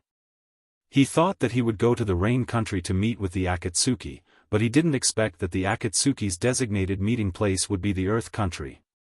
Sure enough, compared to the Fire Country, the Earth Country's climate is a bit harsh, Nan Gongzhe complained slightly. In fact, the Earth Country is probably better than the Cloud Country, which is located in the highlands and hills, the Wind Country, which is located in the depths of the desert, and the Water Country, which is surrounded by water. However, compared to the Fire Country, which is the most abundant and comfortable of the 5 countries, there is still a fundamental gap. In the final analysis, the other 4 countries coveted the rich resources and fertile land of the Fire Country, causing wars over and over again. The information given by the Akatsuki was also very simple. They just said that they were going to catch a person and meet him in the Earth Country. Who they were going to catch, and what kind of battle plan they had, they didn't disclose any information to the Blood Cloth Pavilion. This shows how careful and cautious the Akatsuki was. Nan Gongzhe has been away from the Blood Cloth Pavilion headquarters for nearly a week, and Nan Gongzhe himself was already in the hinterland of the Earth Country. Therefore, Nan Gongzhe wore clothes that could completely hide him. Nan Gongzhe's appearance can be said to be preserved in several ninja villages hostile to the Woodleaf village. Although Nan Gongzhe wasn't afraid of facing the Iwagakure people, after all, he was carrying out a mission on behalf of the Blood Cloth Pavilion, so it was best to avoid trouble. Pulling the hood on his head, Nan Gongzhe saw the outline of a town in the distance. It seems like it's here. Yes, this town was the place where Nan Gongzhe and the Akatsuki's ninja met. I don't know who will come to carry out the mission with me. It can't be Itachi, right? Nan Gongzhe was also very curious, in the end who in the Akatsuki organization would carry out the mission with him. If it was Itachi, then that would be the best, because some things had to be discussed face to face. The town wasn't far from where Nan Gongzhe was. Soon, Nan Gongzhe arrived at the entrance of the town. After all, this was a time of peace, and there was no huge threat of war between the major ninja villages. It was just an ordinary town, so there was no unusually strict inspection. Nan Gongzhe used a little trick to enter the town. Walking in front of a very ordinary-looking house, Nan Gongzhe stopped. His eyes narrowed slightly, looking at this very ordinary-looking house very seriously. 1, 2, 7, 14. It's really a tight guard. The Akatsuki has a big plan. In the hinterland of the Earth Country, they can still bring so many ninjas and set up so many hidden sentries. Who do they want to catch? Is it possible that they want to catch the granddaughter of that old man Inoki? Yes, Nangongzhe was observing the layout of the hidden sentries here. Just a rough observation, Nangongzhe has already found 14 hidden sentries. Among them, the lowest ninja was an elite chunin. If such people were thrown out to set up hidden sentries, then how strong would the real combat unit be? Moreover, this is the hinterland of the Earth country. With such a large number of ninjas, it's not so simple to hide from the eyes of the Umbu of Iwagakure. Although Nangongzhe was very surprised, he was not intimidated to the point of not daring to act. Nangongzhe directly put his hand on the door of the house, and with a force, the door was directly opened by Nangongzhe. At the same time, several shadows flashed from the shadows. These ninjas arranged by the Akatsuki to guard the house didn't have the intention to talk to Nangongzhe. They directly took out their kunai and rushed towards Nangongzhe. Is this how the Akatsuki treats their guests? Nangongzhe snorted softly, and his momentum was released without any concealment. Although the ninjas guarding the house were strong, but compared to Nangongzhe, they were a lot worse.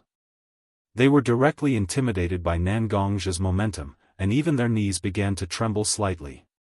The door of a house in the house was opened, and a female ninja with long purple hair came out. Step back. Although the female ninja's voice wasn't soft, the slightly magnetic voice made people feel that she must be a mature ninja with an extremely firm mind who is used to seeing storms and waves. Several ninjas of the Akatsuki knew that they were not Nangongzhe's opponent, and their boss ordered them to step back. Naturally, they quickly left Nangongzhe's range of pressure, and turned into several shadows and returned to their original hiding place. I am Conan of the Akatsuki organization. I don't know which one of the 5 altar lords of the Blood Cloak Pavilion is your distinguished self. Conan looked at Nangongzhe and asked very calmly. Nangongzhe was not the enemy of her organization. When Nangongzhe confronted several ninjas of the Akatsuki organization, Conan already knew. Most of the ninjas of Nangongzhe's level were not so good-tempered, but Nangongzhe was obviously facing a sword, but he still didn't kill them. Instead he spread his momentum to control several ninjas of the Akatsuki organization. This was like an invitation, making it clear that he wanted the real person in charge to come out and meet with her. A person who didn't have chakra's fluctuation and didn't have any hostility to the Akatsuki organization, using a very simple elimination method, she knew that this person should be the person sent by the Blood Cloak Pavilion to assist her in carrying out the mission.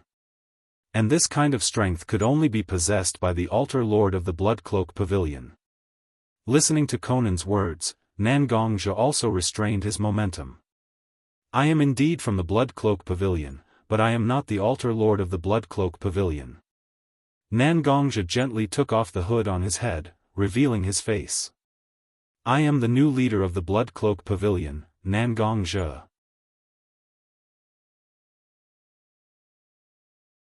Chapter 193. When Nangongzhe said his name, the originally calm Conan's face changed color. Nangongzhe? Nangongzhe from Konoha, who is known as Yama? Conan looked at Nangongzhe with a slightly hostile gaze. It seemed that Conan was not so friendly to Woodleaf, and even had a bit of resentment. Woodleaf? That's already in the past. When Danzo made a move on my family, I no longer thought of myself as a Woodleaf ninja. Woodleaf and I have a mutually beneficial relationship. Since they are not benevolent, then I can only be unrighteous with them. Nangongzhe shook his head, and a strange color appeared in his eyes. Conan saw it very clearly. It was a look of resentment, a look of grief and indignation. It was the same look she saw in the mirror every day. I have no interest in all the dirty things between you and Woodleaf. Since you are here on behalf of the Blood Cloak Pavilion, then just carry out the mission with us. As the Nangongzhe, I recognize your strength very much. Conan said such a sentence indifferently, then turned around and left, returning to the small room where she was just now. She's not cute at all. Nangongja mumbled. Whoosh! The sound of air being torn apart instantly sounded, and a snow-white shuriken shot towards Nangongja. Although the speed of the shuriken was very fast, it was still very ordinary for Nangongja. Nangongja stretched out his hand, and the sharp white shuriken was already in his hand. The texture of the white shuriken was very strange. It was simply folded from white paper. Be careful when you talk next time. It's very impolite to talk behind people's back. Conan's voice came so leisurely. Although it was still dull, there was a feeling of anger unique to a young girl. Paper release? Nangongja's fingers slightly rubbed the white paper shuriken in his hand, thinking of the scattered information he collected about Conan and Nagato. This ninjutsu seemed to be practiced under the guidance of Jiraiya. Using white paper to perform ninjutsu was originally just a small trick, and it had not yet become a release technique. But with Conan's talent, this ninjutsu using white paper became more and more mature, and now it can be called a release technique similar to a secret technique. If even Conan can do this, then how powerful is Nagato, who is rumored to be more talented than Conan, at this moment? Nangongja didn't know, because the information he knew was very scattered. Just a little bit of information about Conan and Nagato was the result of Nangongja's hard work. The legendary child of prophecy. I wonder which disciple of Jiraiya is he? Conan? Nagato? Or the fourth Hokage who has been wandering in the ninja world with almost no news about him, Watergate? Forget it, forget it. These things are too far away for me to care about. Nangongja had never believed in fate, gods, or Buddhas. Even the sage of the six paths, known as the ancestor of all ninjas, was not born holy.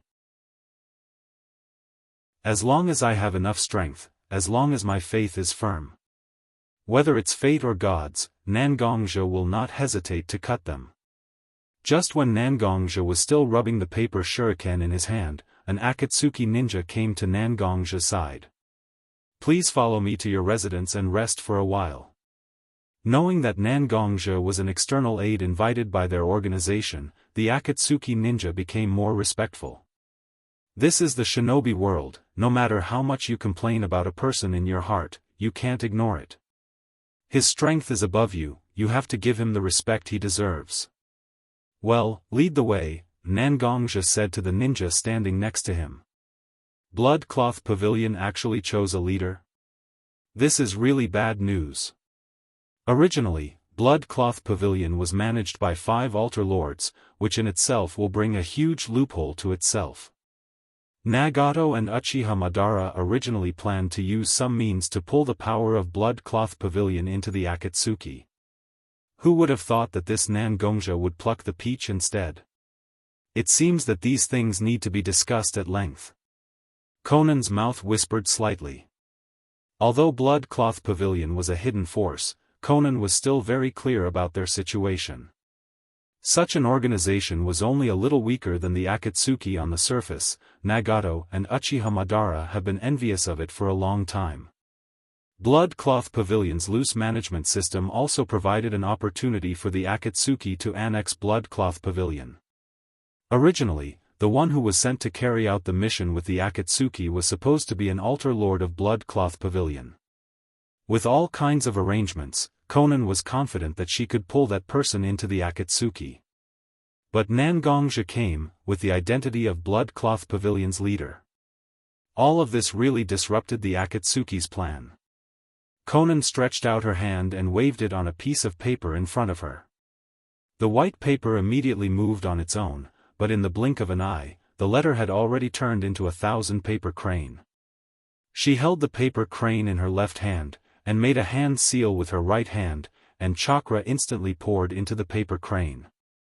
The paper crane wobbled and waved its white paper wings, and it seemed to adapt to the flight for a while, and then it was slightly pushed out of the window by Conan. Fortunately, my main mission this time is not to take Blood Cloth Pavilion under my command, but to take another person. I will pass the message to Nagato first, and the rest will be handed over to Nagato and Uchiha Madara.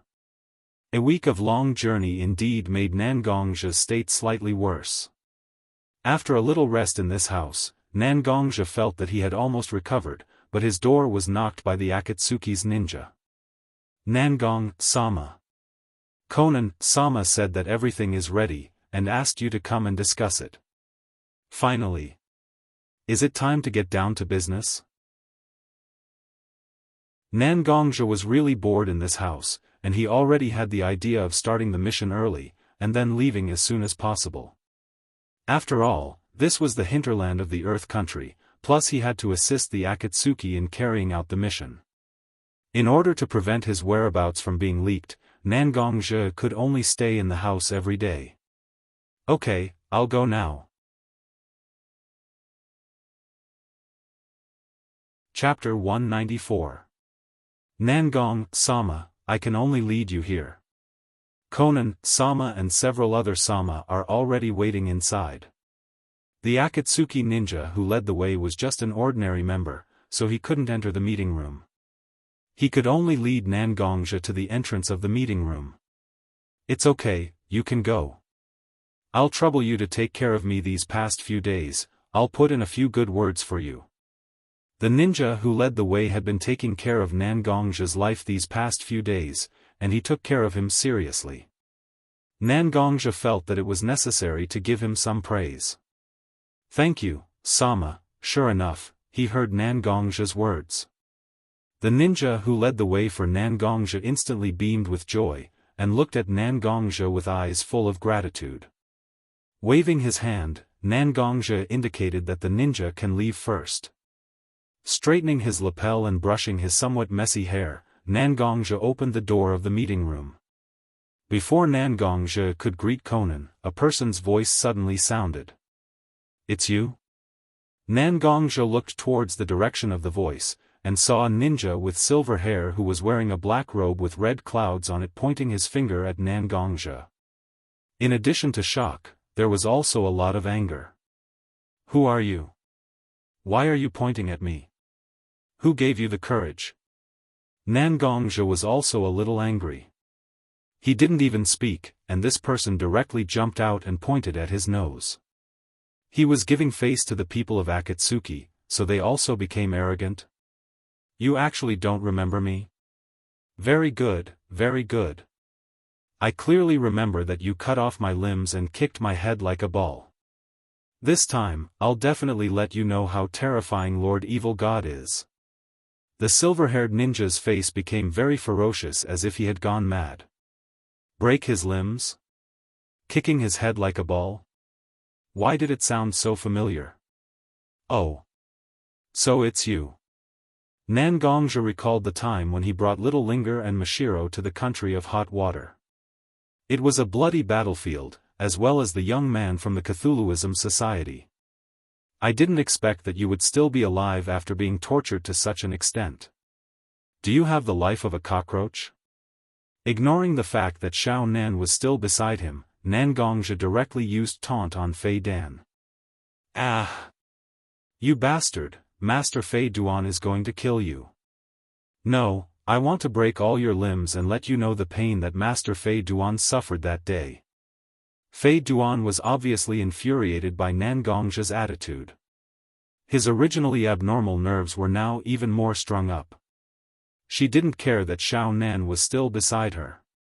She took out a scythe with 3 sharp blades and held it in her hand. I'll let you have a taste of the power of the Bloody March scythe.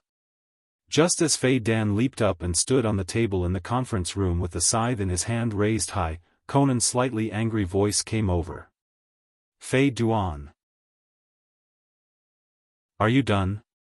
Did I ask you to come here so that you can disobey orders and attack the teammates who are about to carry out the mission with us?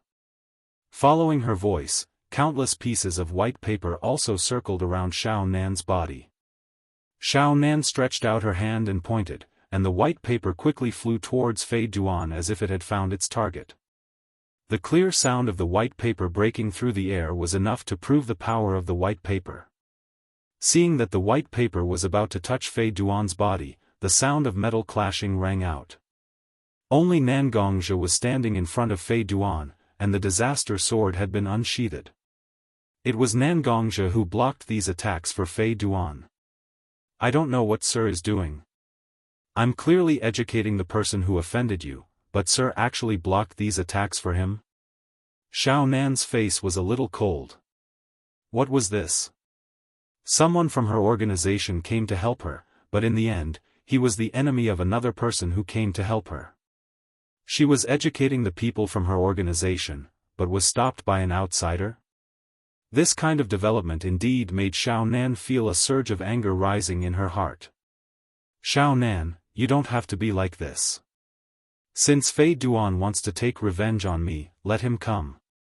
Otherwise, I won't be at ease letting someone who has been watching my back carry out the mission with me. Since I can defeat him once, I can defeat him more times." With that, Nangongzhe looked at Fei Duan behind him with a mocking expression. "Don't you think so? Chinibu. F*ck your Chinibu, I'm the emissary of the evil god." The emissary. Fei Duan raised the huge scythe in his hand and directly chopped down at Nangongzhe's head. "Don't be so anxious. This place is so small that it can't be used at all. Let's go to the courtyard and spar." Nangongzhe held the disaster sword and blocked the huge scythe that was coming at him. His expression was very relaxed, and it was obvious that he still had enough strength left.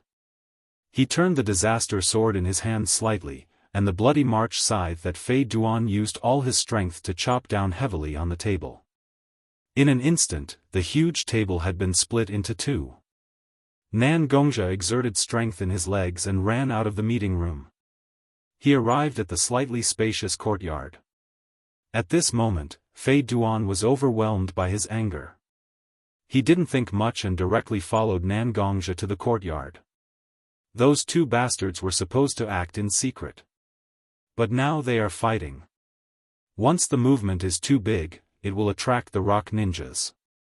What if the target is alarmed? Looking at the excited Fei Duan and the calm Nangongzhe at this moment, Conan was very angry. Are these two people so ignorant of the overall situation? He stomped hard on the ground beneath his feet, just like how Nangongzhe and Fei Duan were being stomped on by him. But Conan quickly calmed down and ordered the Akatsuki ninjas who were standing in the courtyard looking at Fei Duan and Nangongzhe with a stunned expression. "What are you doing? Everyone go to the courtyard wall and start arranging the barrier. Cover up everything in the courtyard. I will look at the two of them. If they make too much trouble, I will stop them in time. This operation has been planned for so long. There must be no mistakes." Conan calmly gave orders to the Akatsuki ninjas. She was like a queen with unparalleled power.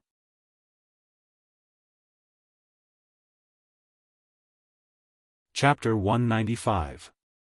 Although Xiao Nan's queenly temperament was very attractive, neither Nangongzhe nor Fei Duan had the time to appreciate it. The first time the two of them fought was several years ago. At that time, Fei Duan had just completed the sacrificial ritual for the Cthulhu. He had not yet familiarized himself with the Cthulhu's undying ability, so that battle was almost meaningless to the two of them now. Whether it was Nangongzhe or Fei Duan, both of them had grown over the years. The two of them needed to be extra careful in this battle. The bloody march scythe in Fei Duan's hand was slightly glowing with a bloody brilliance under the sunlight. It was obvious that it had drunk the blood of many enemies. Nangongzhe's majestic inner strength and sword energy were also constantly emitted. The originally slightly undulating ground began to flatten under the impact of Nangongzhe's inner strength and sword energy. The battle was about to start. The confrontation between the two of them was an action that tested the temperament of both sides. Compared to Nangongzhe, Fei Duan was obviously more inclined to launch the first round of attack himself. Fei Duan roared, and the chakra on his body began to flow to his feet and hands, increasing his physical fitness. Even the ground had a small pit because of Fei Duan's power. The bloody march scythe was a heavy weapon, especially when Fei Duan used the chakra to stimulate his body and unleash an extremely tyrannical power. The bloody March scythe almost left an afterimage in the air, and the ear-piercing sound of it breaking through the air was so clear. Nangongzhi knew that if he wanted to defeat Fei Duan, the most important thing was that he absolutely could not let Fei Duan collect his blood. This was the most important rule when dealing with the followers of the Cthulhuism society. Although he was not the first to attack, Nangongzhi relied on his speed and skills to make his sword speed reach an extremely high level. The sword was like a venomous snake that had been lying dormant for a long time, revealing its venomous fangs, piercing towards Fei Duan from an extremely tricky angle. The two of them were very fast, and in an instant, they were already standing opposite each other. At this time, Fei Duan's face revealed a slightly cruel smile. The bloody March scythe's long handle had unknowingly turned into a chain. Originally, Fei Duan was holding the bloody March scythe with both hands and slashing towards Nangongzhi, but now he had already grabbed the end of the chain. The bloody March scythe's speed became even faster under the effect of inertia, and swept towards Nangongzhi's neck. Oh! You've really learned. But what's the point of such a small trick? Bloody March scythe, bloody March scythes, bloody March scythe, bloody March scythe, scythe, bloody March, but he was still very calm. His rights, he held the scythe, bloody March. Nangongzhi held the heavenly calamity sword, simple and unadorned scabbard, in his left hand. Thus was the bloody scythe, the scythe March, the March, bloody March, with the was held, bloody ding. A crisp sound rang out as Nangongzhi blocked the three-moon sickle with his ordinary-looking black scabbard. That's right, the scabbard and the hilt of the heavenly tribulation sword were made of the same material. It was extremely hard. Fei Duan knew that the three-moon sickle wouldn't be of any use this time, so he shook his wrist, wanting to take the three-moon sickle into his hand. It's useless. Nangongzhi exerted force with his left hand and used a skillful technique to entangle the three-moon scythe with his scabbard. The three-moon sickle seemed to be glued to the three-moon sickle, and there was no way to retrieve it. Although you have an immortal body, if I were to blind one of your eyes, your battle prowess would definitely decrease a lot, right? That's right. Originally, Nangongzhi's sword looked like it was going to stab Fei Duan's abdomen, but Nangongzhi's wrist turned and stabbed Fei Duan's eyes. Go ahead and try. Do you think I, Master Fei Duan, am so easy to deal with? Obviously, his weapon had been restrained by Nangongzhi. One of his hands couldn't do anything because he was unwilling to give up his weapon, but Fei Duan didn't seem to be worried that he would be blinded by Nangongzhi at all. Instead, he laughed and ridiculed Nangongzhi. A trick? Nangongzhi knew that Fei Duan must have some tricks up his sleeve. Sure enough, Fei Duan's other hand suddenly took out an iron rod with a sharp spike at the end. It stabbed toward Nangongzhi's body. The iron rod was only about 20 centimeters long. It was just like a strangely shaped dagger. Nangongzhi decided to give up this attack and directly used the heavenly tribulation sword to push away the iron rod. Just as he was about to pull away and make a second attack, the black iron rod suddenly elongated. Retreat! Retreat! Retreat! He absolutely couldn't let his blood fall into Fei Duan's hands. Nangongzhi used his internal force to stimulate his legs, and his speed soared again and again. However, the iron rod elongated faster and faster. The iron rod was getting closer and closer to Nangongzhi's abdomen. 3 centimeters, 2 centimeters, 1 centimeter, seeing that Nangongzhi was about to be stabbed by the iron rod. Ha ha ha! You bastard, just die under the power of Master Fei Duan and Master Cthulhu. Fei Duan was very excited. He felt that he had won this round. Nangongzhi's panicked movement to avoid the iron rod suddenly stopped. Because of the rapid retreat, his slightly bent body and lowered head were now standing straight. You think, you won? Fei Duan looked carefully. Although his iron rod was very close to Nangongzhi's abdomen, it still didn't touch Nangongzhi's body. Just a little bit. A little bit. Originally, I thought that after these few years, you should have made some progress. But other than learning these strange moves, it seems that you haven't improved much. Boring, boring. Nangong's face didn't have the nervous expression at the beginning of the battle. Instead, it was very relaxed. As if he didn't put Fei Duan in his eyes, he spoke to Nangong like an elder educating a child. Ah. Back then, you had this expression on your face when you humiliated me to such an extent. I once swore that I must let you have a taste of humiliation. But now, you are still looking at me with this expression.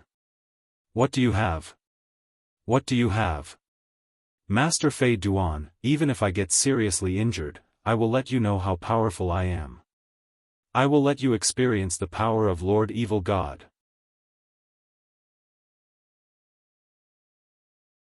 Chapter 196. Fei Duan's angry words did not frighten Nangong. Instead, it was as if he had told a particularly funny joke, making Nangong laugh.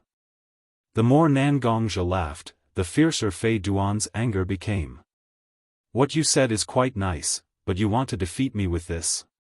You want to humiliate me? You're still far from it. You'd better train for another 10 years. This time, Fei Duan was no longer the first to attack. Because Nangong was the first to attack. The Heaven's Calamity Sword was covered with a layer of blue brilliance, and countless fine sword chi surrounded the Heaven's Calamity Sword. The sword chi cut through the air, and even the Heaven's Calamity Sword began to become a little blurry. Originally, you weren't worth me using this move, but after all, I just learned it, and I still need someone to practice the sword. You, who can't die, came at the right time. I'll let you try the power of this Ghost God sword. That's right, Nangong was using the Ghost God sword, Fatal 14th sword, which he had used when his heart demon had crushed him. Although Nangong had a more powerful and suitable Ghost God sword, it was too much of a burden on Nangong's body, so Nangong was not willing to use it easily. As for the Fatal 14th sword, most of the pressure was concentrated on the sword, and the pressure on the human body was relatively small. Using Fei Duan to test the sword was a spontaneous idea. His left hand turned into a sword finger, and gently stroked the spine of the Heaven's Calamity Sword. Countless murderous aura and hostility were emitted from Nangong's body. Even behind Nangong, a ferocious shadow of Yama appeared. Nangong's eyes were gradually covered with blood, especially the pupils, which had turned into a rich blood color. When Nangong's body rose and fell slightly because of his breathing, the red in his eyes seemed to spread out, leaving a red light mark in the air. Conan stood on the edge of the battle between Haydn and Nangong. At the beginning, when Nangong and Haydn fought head-on, their level was actually not that high. He was simply relying on his own physical fitness to wield the weapon in his hand like a barbarian. Conan even thought that the rumors about Nangong in the ninja world were false. Legend has it that Nangong's teachings, and even better than white. Such a battle was really disappointing. However, when Nangong's Heavenly Calamity Sword was covered with internal energy and sword energy, Shao Nan finally understood. The only one who had truly used his full strength was actually Flying Duan. Nangong just played with Haydn, and wanted to test Haydn's strength.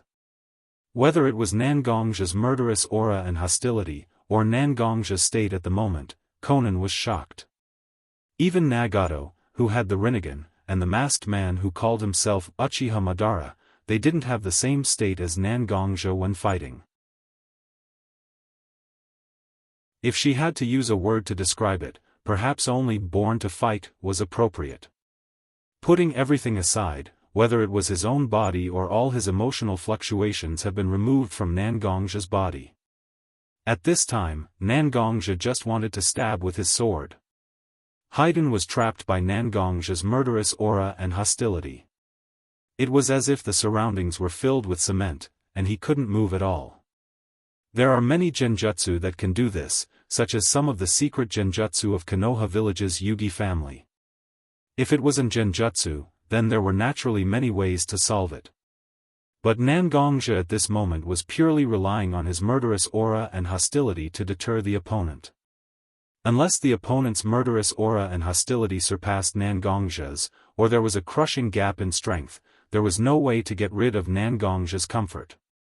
Obviously, Haydn didn't meet any of the conditions mentioned above. Conan wanted to go up and stop the battle between the two people. The real mission hasn't started yet, but they were already in a mess. Not only would it have no good impact on the later mission, but more importantly, it would weaken the strength of their side. Their target wasn't someone who was easy to deal with either. It wasn't a good sign to let their strength weaken at this time. But when Conan walked to the edge of the space formed by Nangongzhi's murderous aura and hostility, Conan found that even she had no way to invade and stop Nangongzhi and Haydn. Sigh, this matter was troublesome. Fortunately, Haydn was immortal. So be it, let Haydn have a good taste of his lesson. It could also be considered as Haydn restraining his bad temper, right? Conan couldn't take any action, and Haydn couldn't even move. He could only watch as Nangongzhi's sword got closer and closer to him. Haydn could already feel the chill on the sword's edge. His body, which had become slightly sluggish because of his immortal body, was now extremely sensitive to the dangerous aura on the sword's edge. His hair stood on end just like that. Haydn's eyes could still move, and Haydn's thoughts could still move. Nangongzhi's sword would directly pierce through his throat, Haydn guessed. Haydn could almost imagine his throat being pierced, and his blood constantly gushing out from his throat. That feeling of suffocation, that feeling of his body losing its warmth. A kind of fear burned in Haydn's heart like a fire. He didn't feel the usual pleasure of facing death with the enemy when he was injured. There was only the fear of being injured and the helplessness of not being able to control his life in his own hands. It was really, a very annoying feeling. Haydn could only close his eyes as if he had accepted his fate. Anyway, he couldn't escape Nangongzhi's attack. At most, it would be like a few years ago, where Nangongzhi cut off his limbs. So what if it hurt a little? 1 second, 2 seconds, a long time had passed, but Haydn still didn't feel the sword cutting through his body. Strange? What was this bastard Nangongzhi doing? Fei Duan could only slowly open his eyes, wanting to see what his enemy was doing. Nangongzhi's smiling face was reflected in Haydn's eyes. The Heaven's Disaster sword's edge was only a little away from Haydn's neck, just hanging there. Was this bastard Nangongzhi humiliating him? This was the only thought left in Haydn's mind.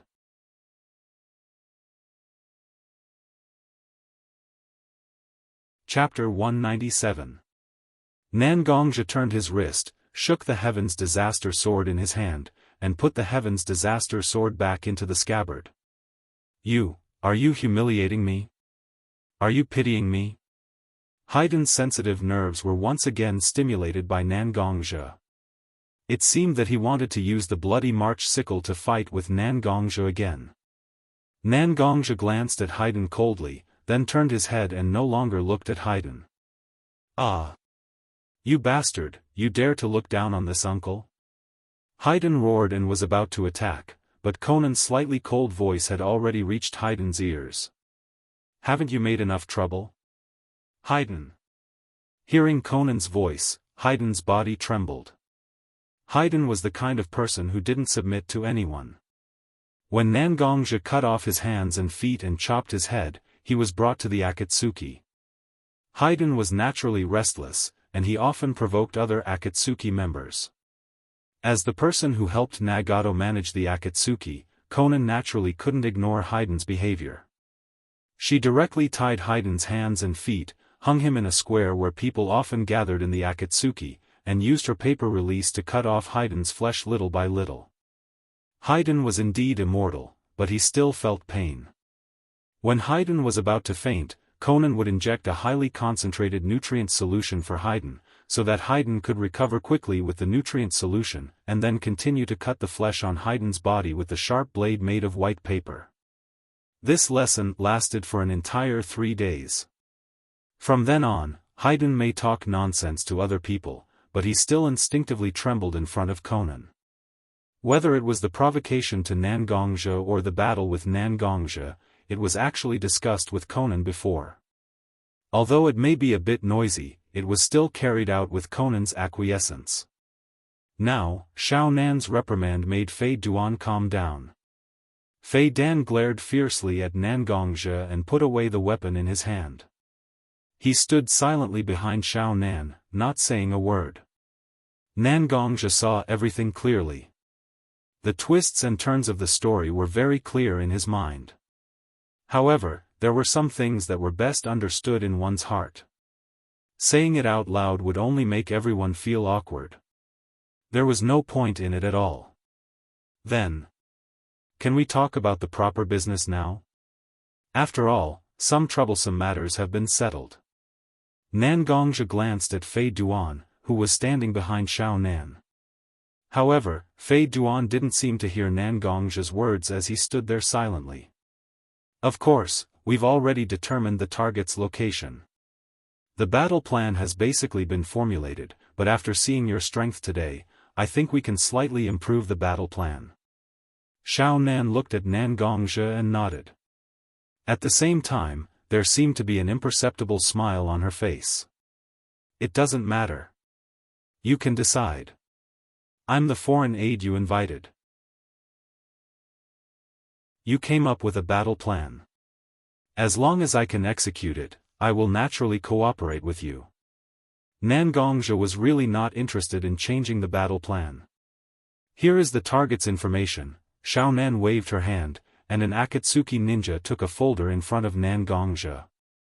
Reaching out and taking the folder in his hand, Nangongzhe flipped through the document casually. The disciple of Tsuchikage? It's really a big deal. You dare to make a move on Inoki's disciple? Nangongzhe didn't take long to know who the enemy he was about to face was. It was the disciple of the current Tsuchikage, Deidara. Some of Deidara's deeds were quite detailed in the information. He was simply an explosive maniac. Many crazy attack missions were carried out by this Deidara. He was arrogant and crazy. Nangongzhe even wondered whether Inoki wanted to cultivate a disciple or a killing machine. Although Deidara now had the title of rebellious ninja, Nangongzhe didn't think that Inoki had given up on Deidara. Now that Akatsuki wants to reach out to Tsuchikage, it means that many secrets about Iwagakure will be revealed in front of Akatsuki. This matter is not easy to deal with. No wonder Deidara's strength was average, but Akatsuki still spent a lot of money to invite people from Bloodcloak Pavilion to carry out the mission together. You are taking advantage of Inoki's tiger whiskers. Although this old man is indeed old, but if he really explodes, not many people can stop him. Nangongzhe shook his head slightly and threw the information about Deidara in his hand on the table. Deidara was originally a rebellious ninja of Iwagakure. Naturally, he won't get close to Iwagakure. As long as we find the right opportunity, we can catch Deidara before Iwagakure can react. No matter how powerful Inoki is, as long as he follows to Akatsuki, we will naturally have a way to deal with him.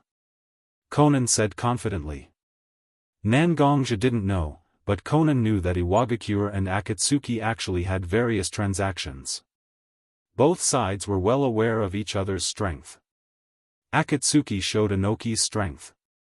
Although it wasn't enough to compete with Iwagakure, it was enough to bring a lot of trouble to Iwagakure. There is only 1,000 days of being a thief, how can there be 1,000 days of guarding against thieves? Once what's done is done, with Inoki's shrewd character, he can naturally make the right choice. Forget it, anyway, it's your Akatsuki. As long as you can bear all the consequences, I don't need to worry about you. When it's time to act, just call me. Nangongzhe turned around and was about to leave, but he was stopped by Conan. Sir Nangong, please wait a moment. Please take this. Conan handed over a black robe that was very similar to the one worn by Haydn and Conan. This is the uniform of our senior members. Since you are now employed by us, why don't you wear it when performing tasks? It can help you hide your appearance. It's always good to have less trouble. He didn't know if Conan had investigated Nangongja, but she knew that Nangongja was afraid of trouble. Nangongja didn't know how to refute this. He could only take the black robe from Conan's hand, nodded, and left.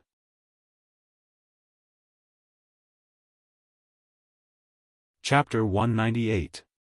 Time always moved forward on its own, not allowing anyone to explain. The sun set in the west, and the moon rose in the east. The stars in the sky embellished the black curtain, emitting their own brilliance. Nangongja sat on the roof of the house that seemed to be a little narrow.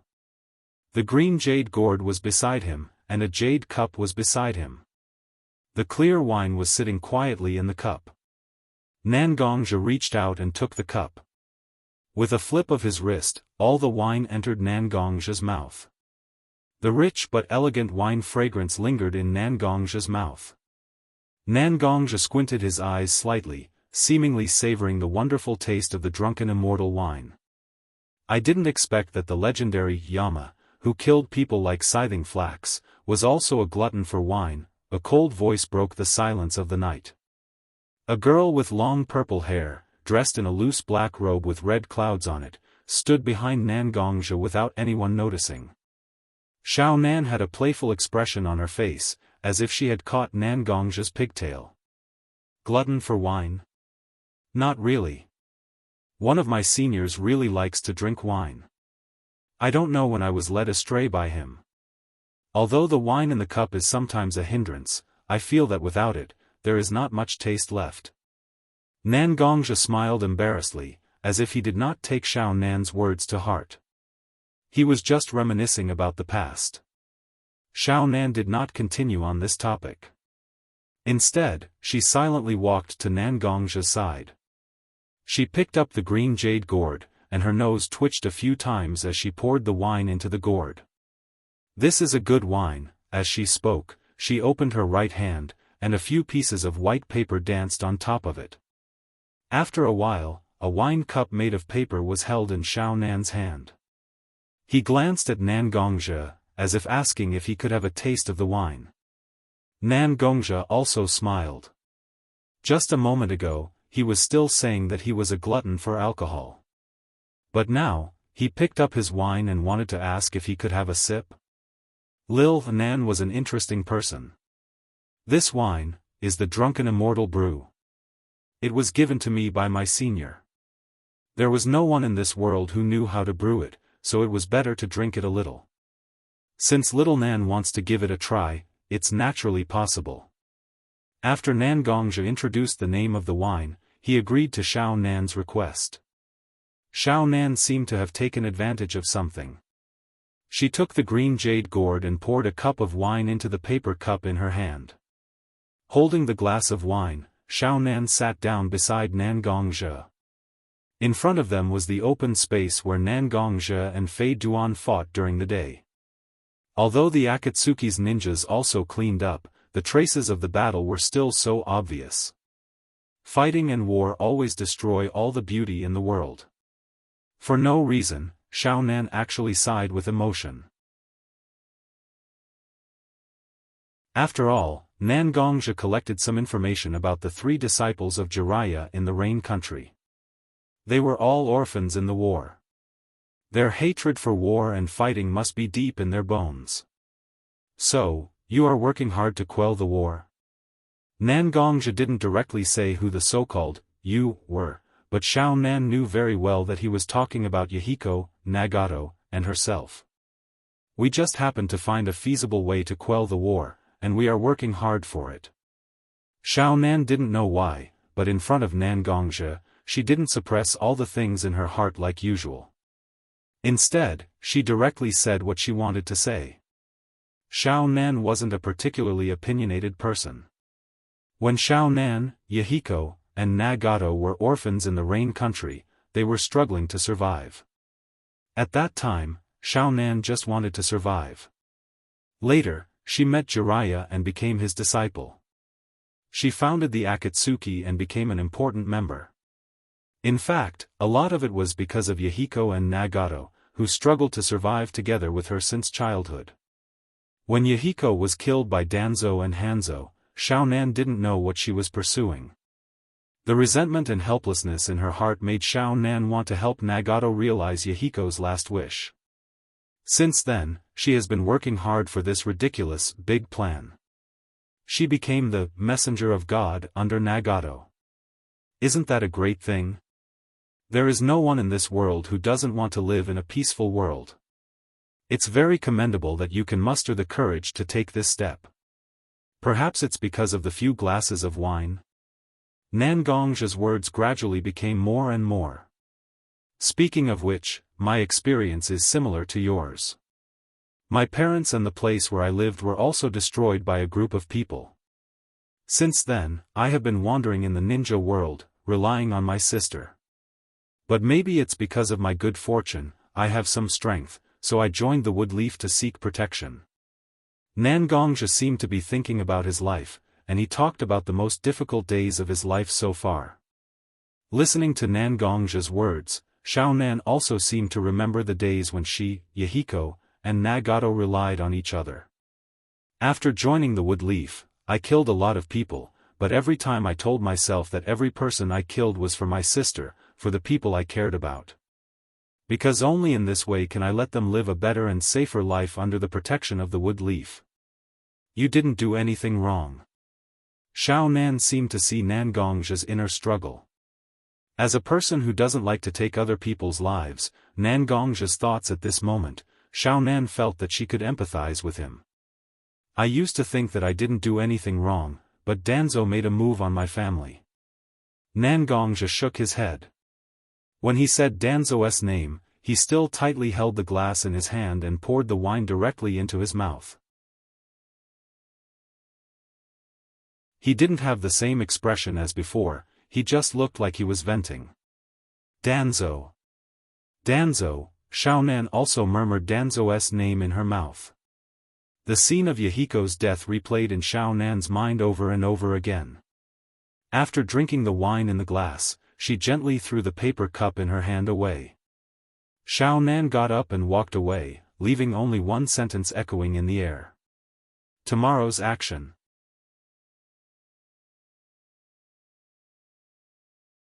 Chapter 199. Nangongja was waiting for the target to be lured over by Akatsuki's ninjas.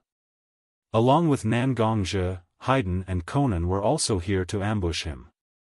In the ninja world, when there is an absolute gap in strength, the number of people doesn't have much meaning. It's like Akatsuki has arranged dozens of almost elite ninjas to besiege Deidara, but they don't expect them to have any achievements. They are all bait to attract Deidara. Get ready, the target is about to enter the visible range.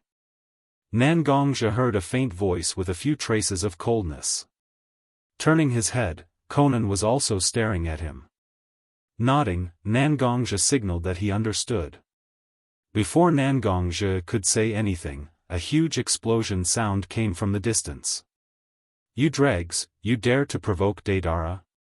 I will let you see how powerful the art of explosion is. A blond man riding a big bird that seemed to be made out of mud shouted loudly. And the several ninjas of Akatsuki organization were also injured, and their faces were covered with dirt.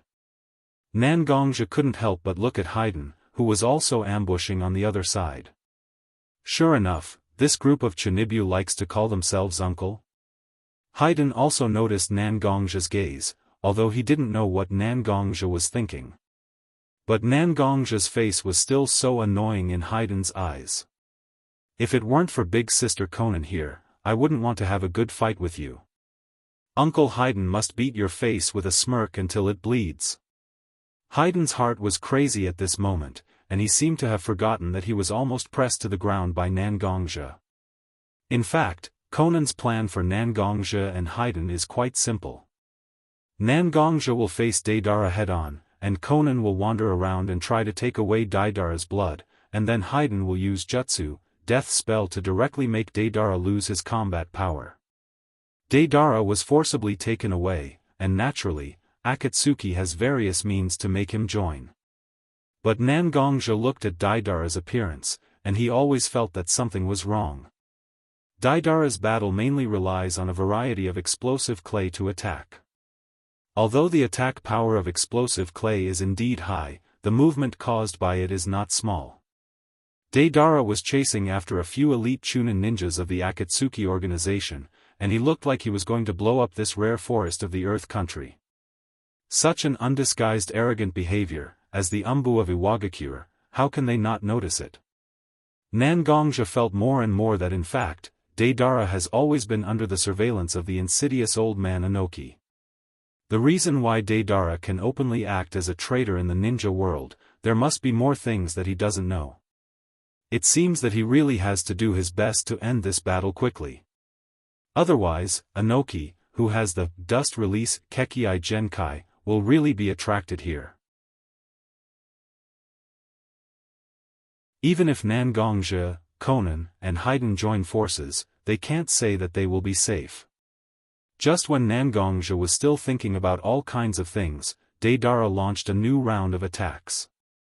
Daidara put his hands into the small bag at his waist, and a mouth appeared on the palms of both hands, constantly swallowing the clay in the bag. Not only swallowing, but also chewing. Fortunately, Nangongja was still far away from Daidara, so he couldn't see it clearly. Otherwise, with Nangongja's slight misophobia, at this moment, he definitely couldn't help but run out and give this disgusting guy a sword. How dare he use such a disgusting method? Explosive clay, flying bird. Several bird-like clay figurines appeared in Daidara's hand. When Daidara shouted the name of the ninjutsu he used, these clay figurines of birds seemed to come alive, and rushed straight towards the Akatsuki's ninja who was still running for his life in front of him. Although the clay figurines were made of clay, their speed was extremely fast, and they were already behind several Akatsuki ninjas. Ha ha ha. Die, die. Art is explosion. Ha. Daidara put his hands together and made a violent shout. The clay birds were like bombs whose fuses had been ignited. They kept expanding and turning red. They exploded in an instant. The Akatsuki ninjas who were followed by the clay figurines were naturally the first to bear the brunt. Their backs were scorched black, and a lot of blood overflowed from their mouths. Obviously, they suffered a very serious internal injury, and if they are not treated in time, they will die. Nangongja tightly held the Heaven's Disaster sword in his hand, and seemed to be ready to go out and fight with Daidara. Although the Akatsuki ninjas had nothing to do with him, at this moment, they were fighting side by side, and they were already in danger in front of him. Nangongja felt that he couldn't just ignore the threat to their lives. However, Konan's cold eyes were only staring at Nangongja, and her eyes obviously wanted to prevent Nangongja from going out. Is this the person who said to me last night that she would save the ninja world and quell the war? Nangongja's heart was inevitably disappointed. Through the continuous sacrifice of trusted people, people continued to lose their lives, and the flow of blood in exchange for peace. Can it really be a long-term peace? Suddenly, Nangongja felt that he had actually seen what kind of organization the Akatsuki was through such a little detail. In Nangongja's view, recruiting madmen like Haiden and Daidara was justifiable. After all, in this ninja world, there were too few powerful people who could be recruited. But sacrificing his subordinates and people who believed in him without changing his expression? Nangongja knew that he couldn't do it. His heart was cold, and he was not willing to risk his life. Nangongja knew that he just wanted to complete his task peacefully. This so-called Akatsuki organization is really a rotten organization with a golden exterior. They dare to call themselves Akatsuki? Usher in the bright dawn of the ninja world?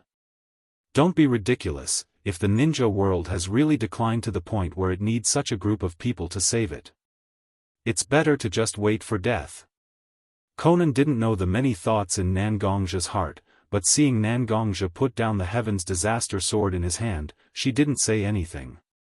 She just stared at Daidara and the group of ninjas who attracted Daidara's attention, waiting for the opportunity.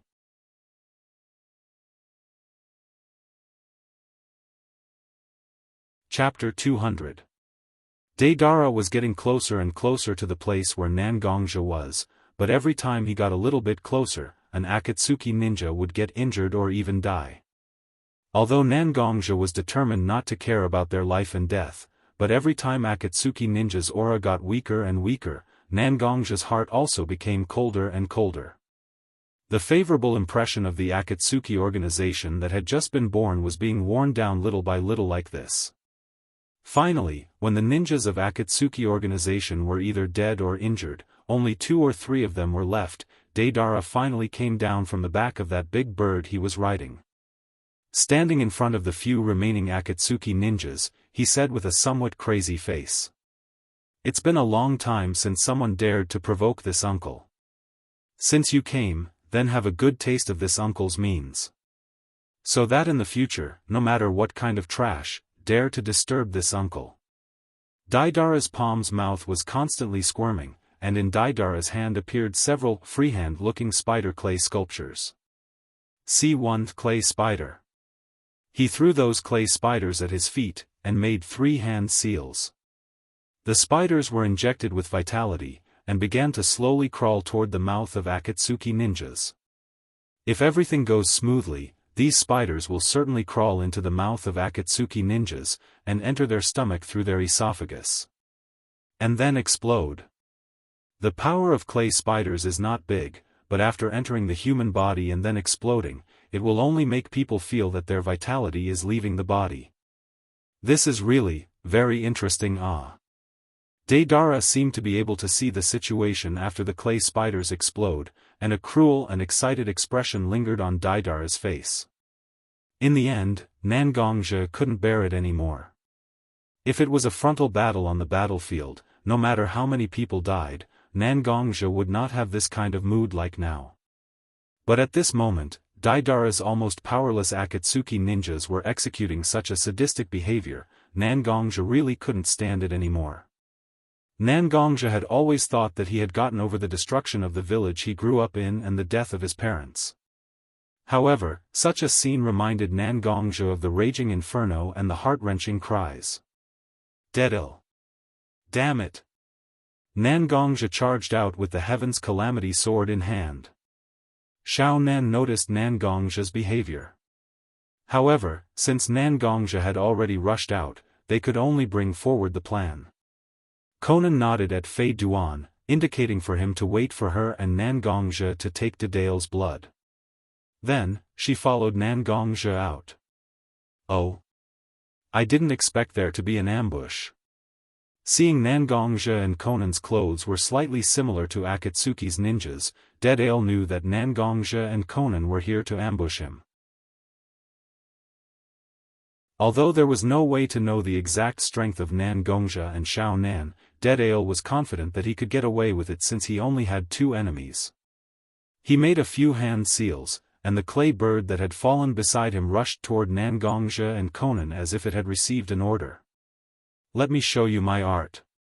Deidale clasped his hands together and shouted, "Art is explosion, drink." Whether it was the giant bird that flew toward Nangongja and Conan or the clay spider that had entered the mouth of Akatsuki ninjas, they all exploded at this moment. Countless dust rose under the effect of the explosion. "Humph, no matter how strong you are, you will be injured under such a large amount of explosive clay. You, drink this uncle's foot-washing water." Haydn looked at the direction of the explosion and laughed, seemingly ridiculing Nangongja and Conan for overestimating themselves. At the same time, he also looked down at his feet that were stained with the blood of Akatsuki ninjas, and slightly disdainfully curled his lips. "This uncle had just changed his shoes, but because of you, you dirted them. Just letting you die like this is really a bit of a loss. Without waiting for Deidale to continue to complain about his shoes being dirted, the smoke and dust that filled the sky was cut off by a sword energy at this moment. Nangongja still maintained the posture of waving his sword, and beside Nangongja's body, there were still a few pieces of white paper that were still burning. Obviously, Conan used her paper ninjutsu to know that a layer of wall had blocked the explosion of the clay bird for Nangongja. At this moment, a pair of snow-white wings made of white paper had grown out of Conan's back, and even Conan's face seemed to have changed, as if a piece of paper had been peeled off. Dead-il. On behalf of Akatsuki, I welcome you to join the embrace of God. At this moment, Conan was like a messenger of God, floating in the air. Her face was full of coldness and pity, like an angel who was appointed by God to come to the earth. God? I don't know how gorgeous it would be when God explodes. Hearing Conan say the name of God, Dead-il not only didn't have a little bit of timidity, but as if he had thought of a good idea, his face was full of excitement. If he could blast a god into the sky, how beautiful would that be? Blasphemous people of God, I will bestow you the punishment of God. Nangongja was slightly speechless looking at Conan. Although he knew that Conan's nickname was God's messenger, but it was the first time that Nangongja had seen Conan become a fraud. He was simply a fraud who had reached a certain level. Ha ha ha ha. I'll start with you, God's messenger. Dead-il, who had been hiding behind his back, suddenly opened his hands, and white clay unceasingly spat out from his palms. This clay seemed to have received guidance, and slowly formed a dragon-shaped clay sculpture behind Dead-il. Have a taste of my C2 giant dragon's power. Along with Dead-il's voice, the dormant dragon behind Dead-il suddenly opened its eyes. This so-called C2 dragon had 2 wings on its back. At this moment, the dragon flapped its wings. Its huge body flew up like this, and at this moment, its huge body was almost level with Conan, who was staying in the sky. The dragon opened its mouth, and a mass of white explosive clay was spat out by the dragon, flying towards Conan. And Conan naturally knew that as long as this clay approached her, it would certainly explode, so the white wings behind Conan unceasingly split into pieces of white paper and rushed towards the mass of clay formed by the explosive clay. You're tuning in to the Xiaofan's Wuxia Tales YouTube channel. Don't forget to subscribe and join us on this journey to catch the most captivating stories.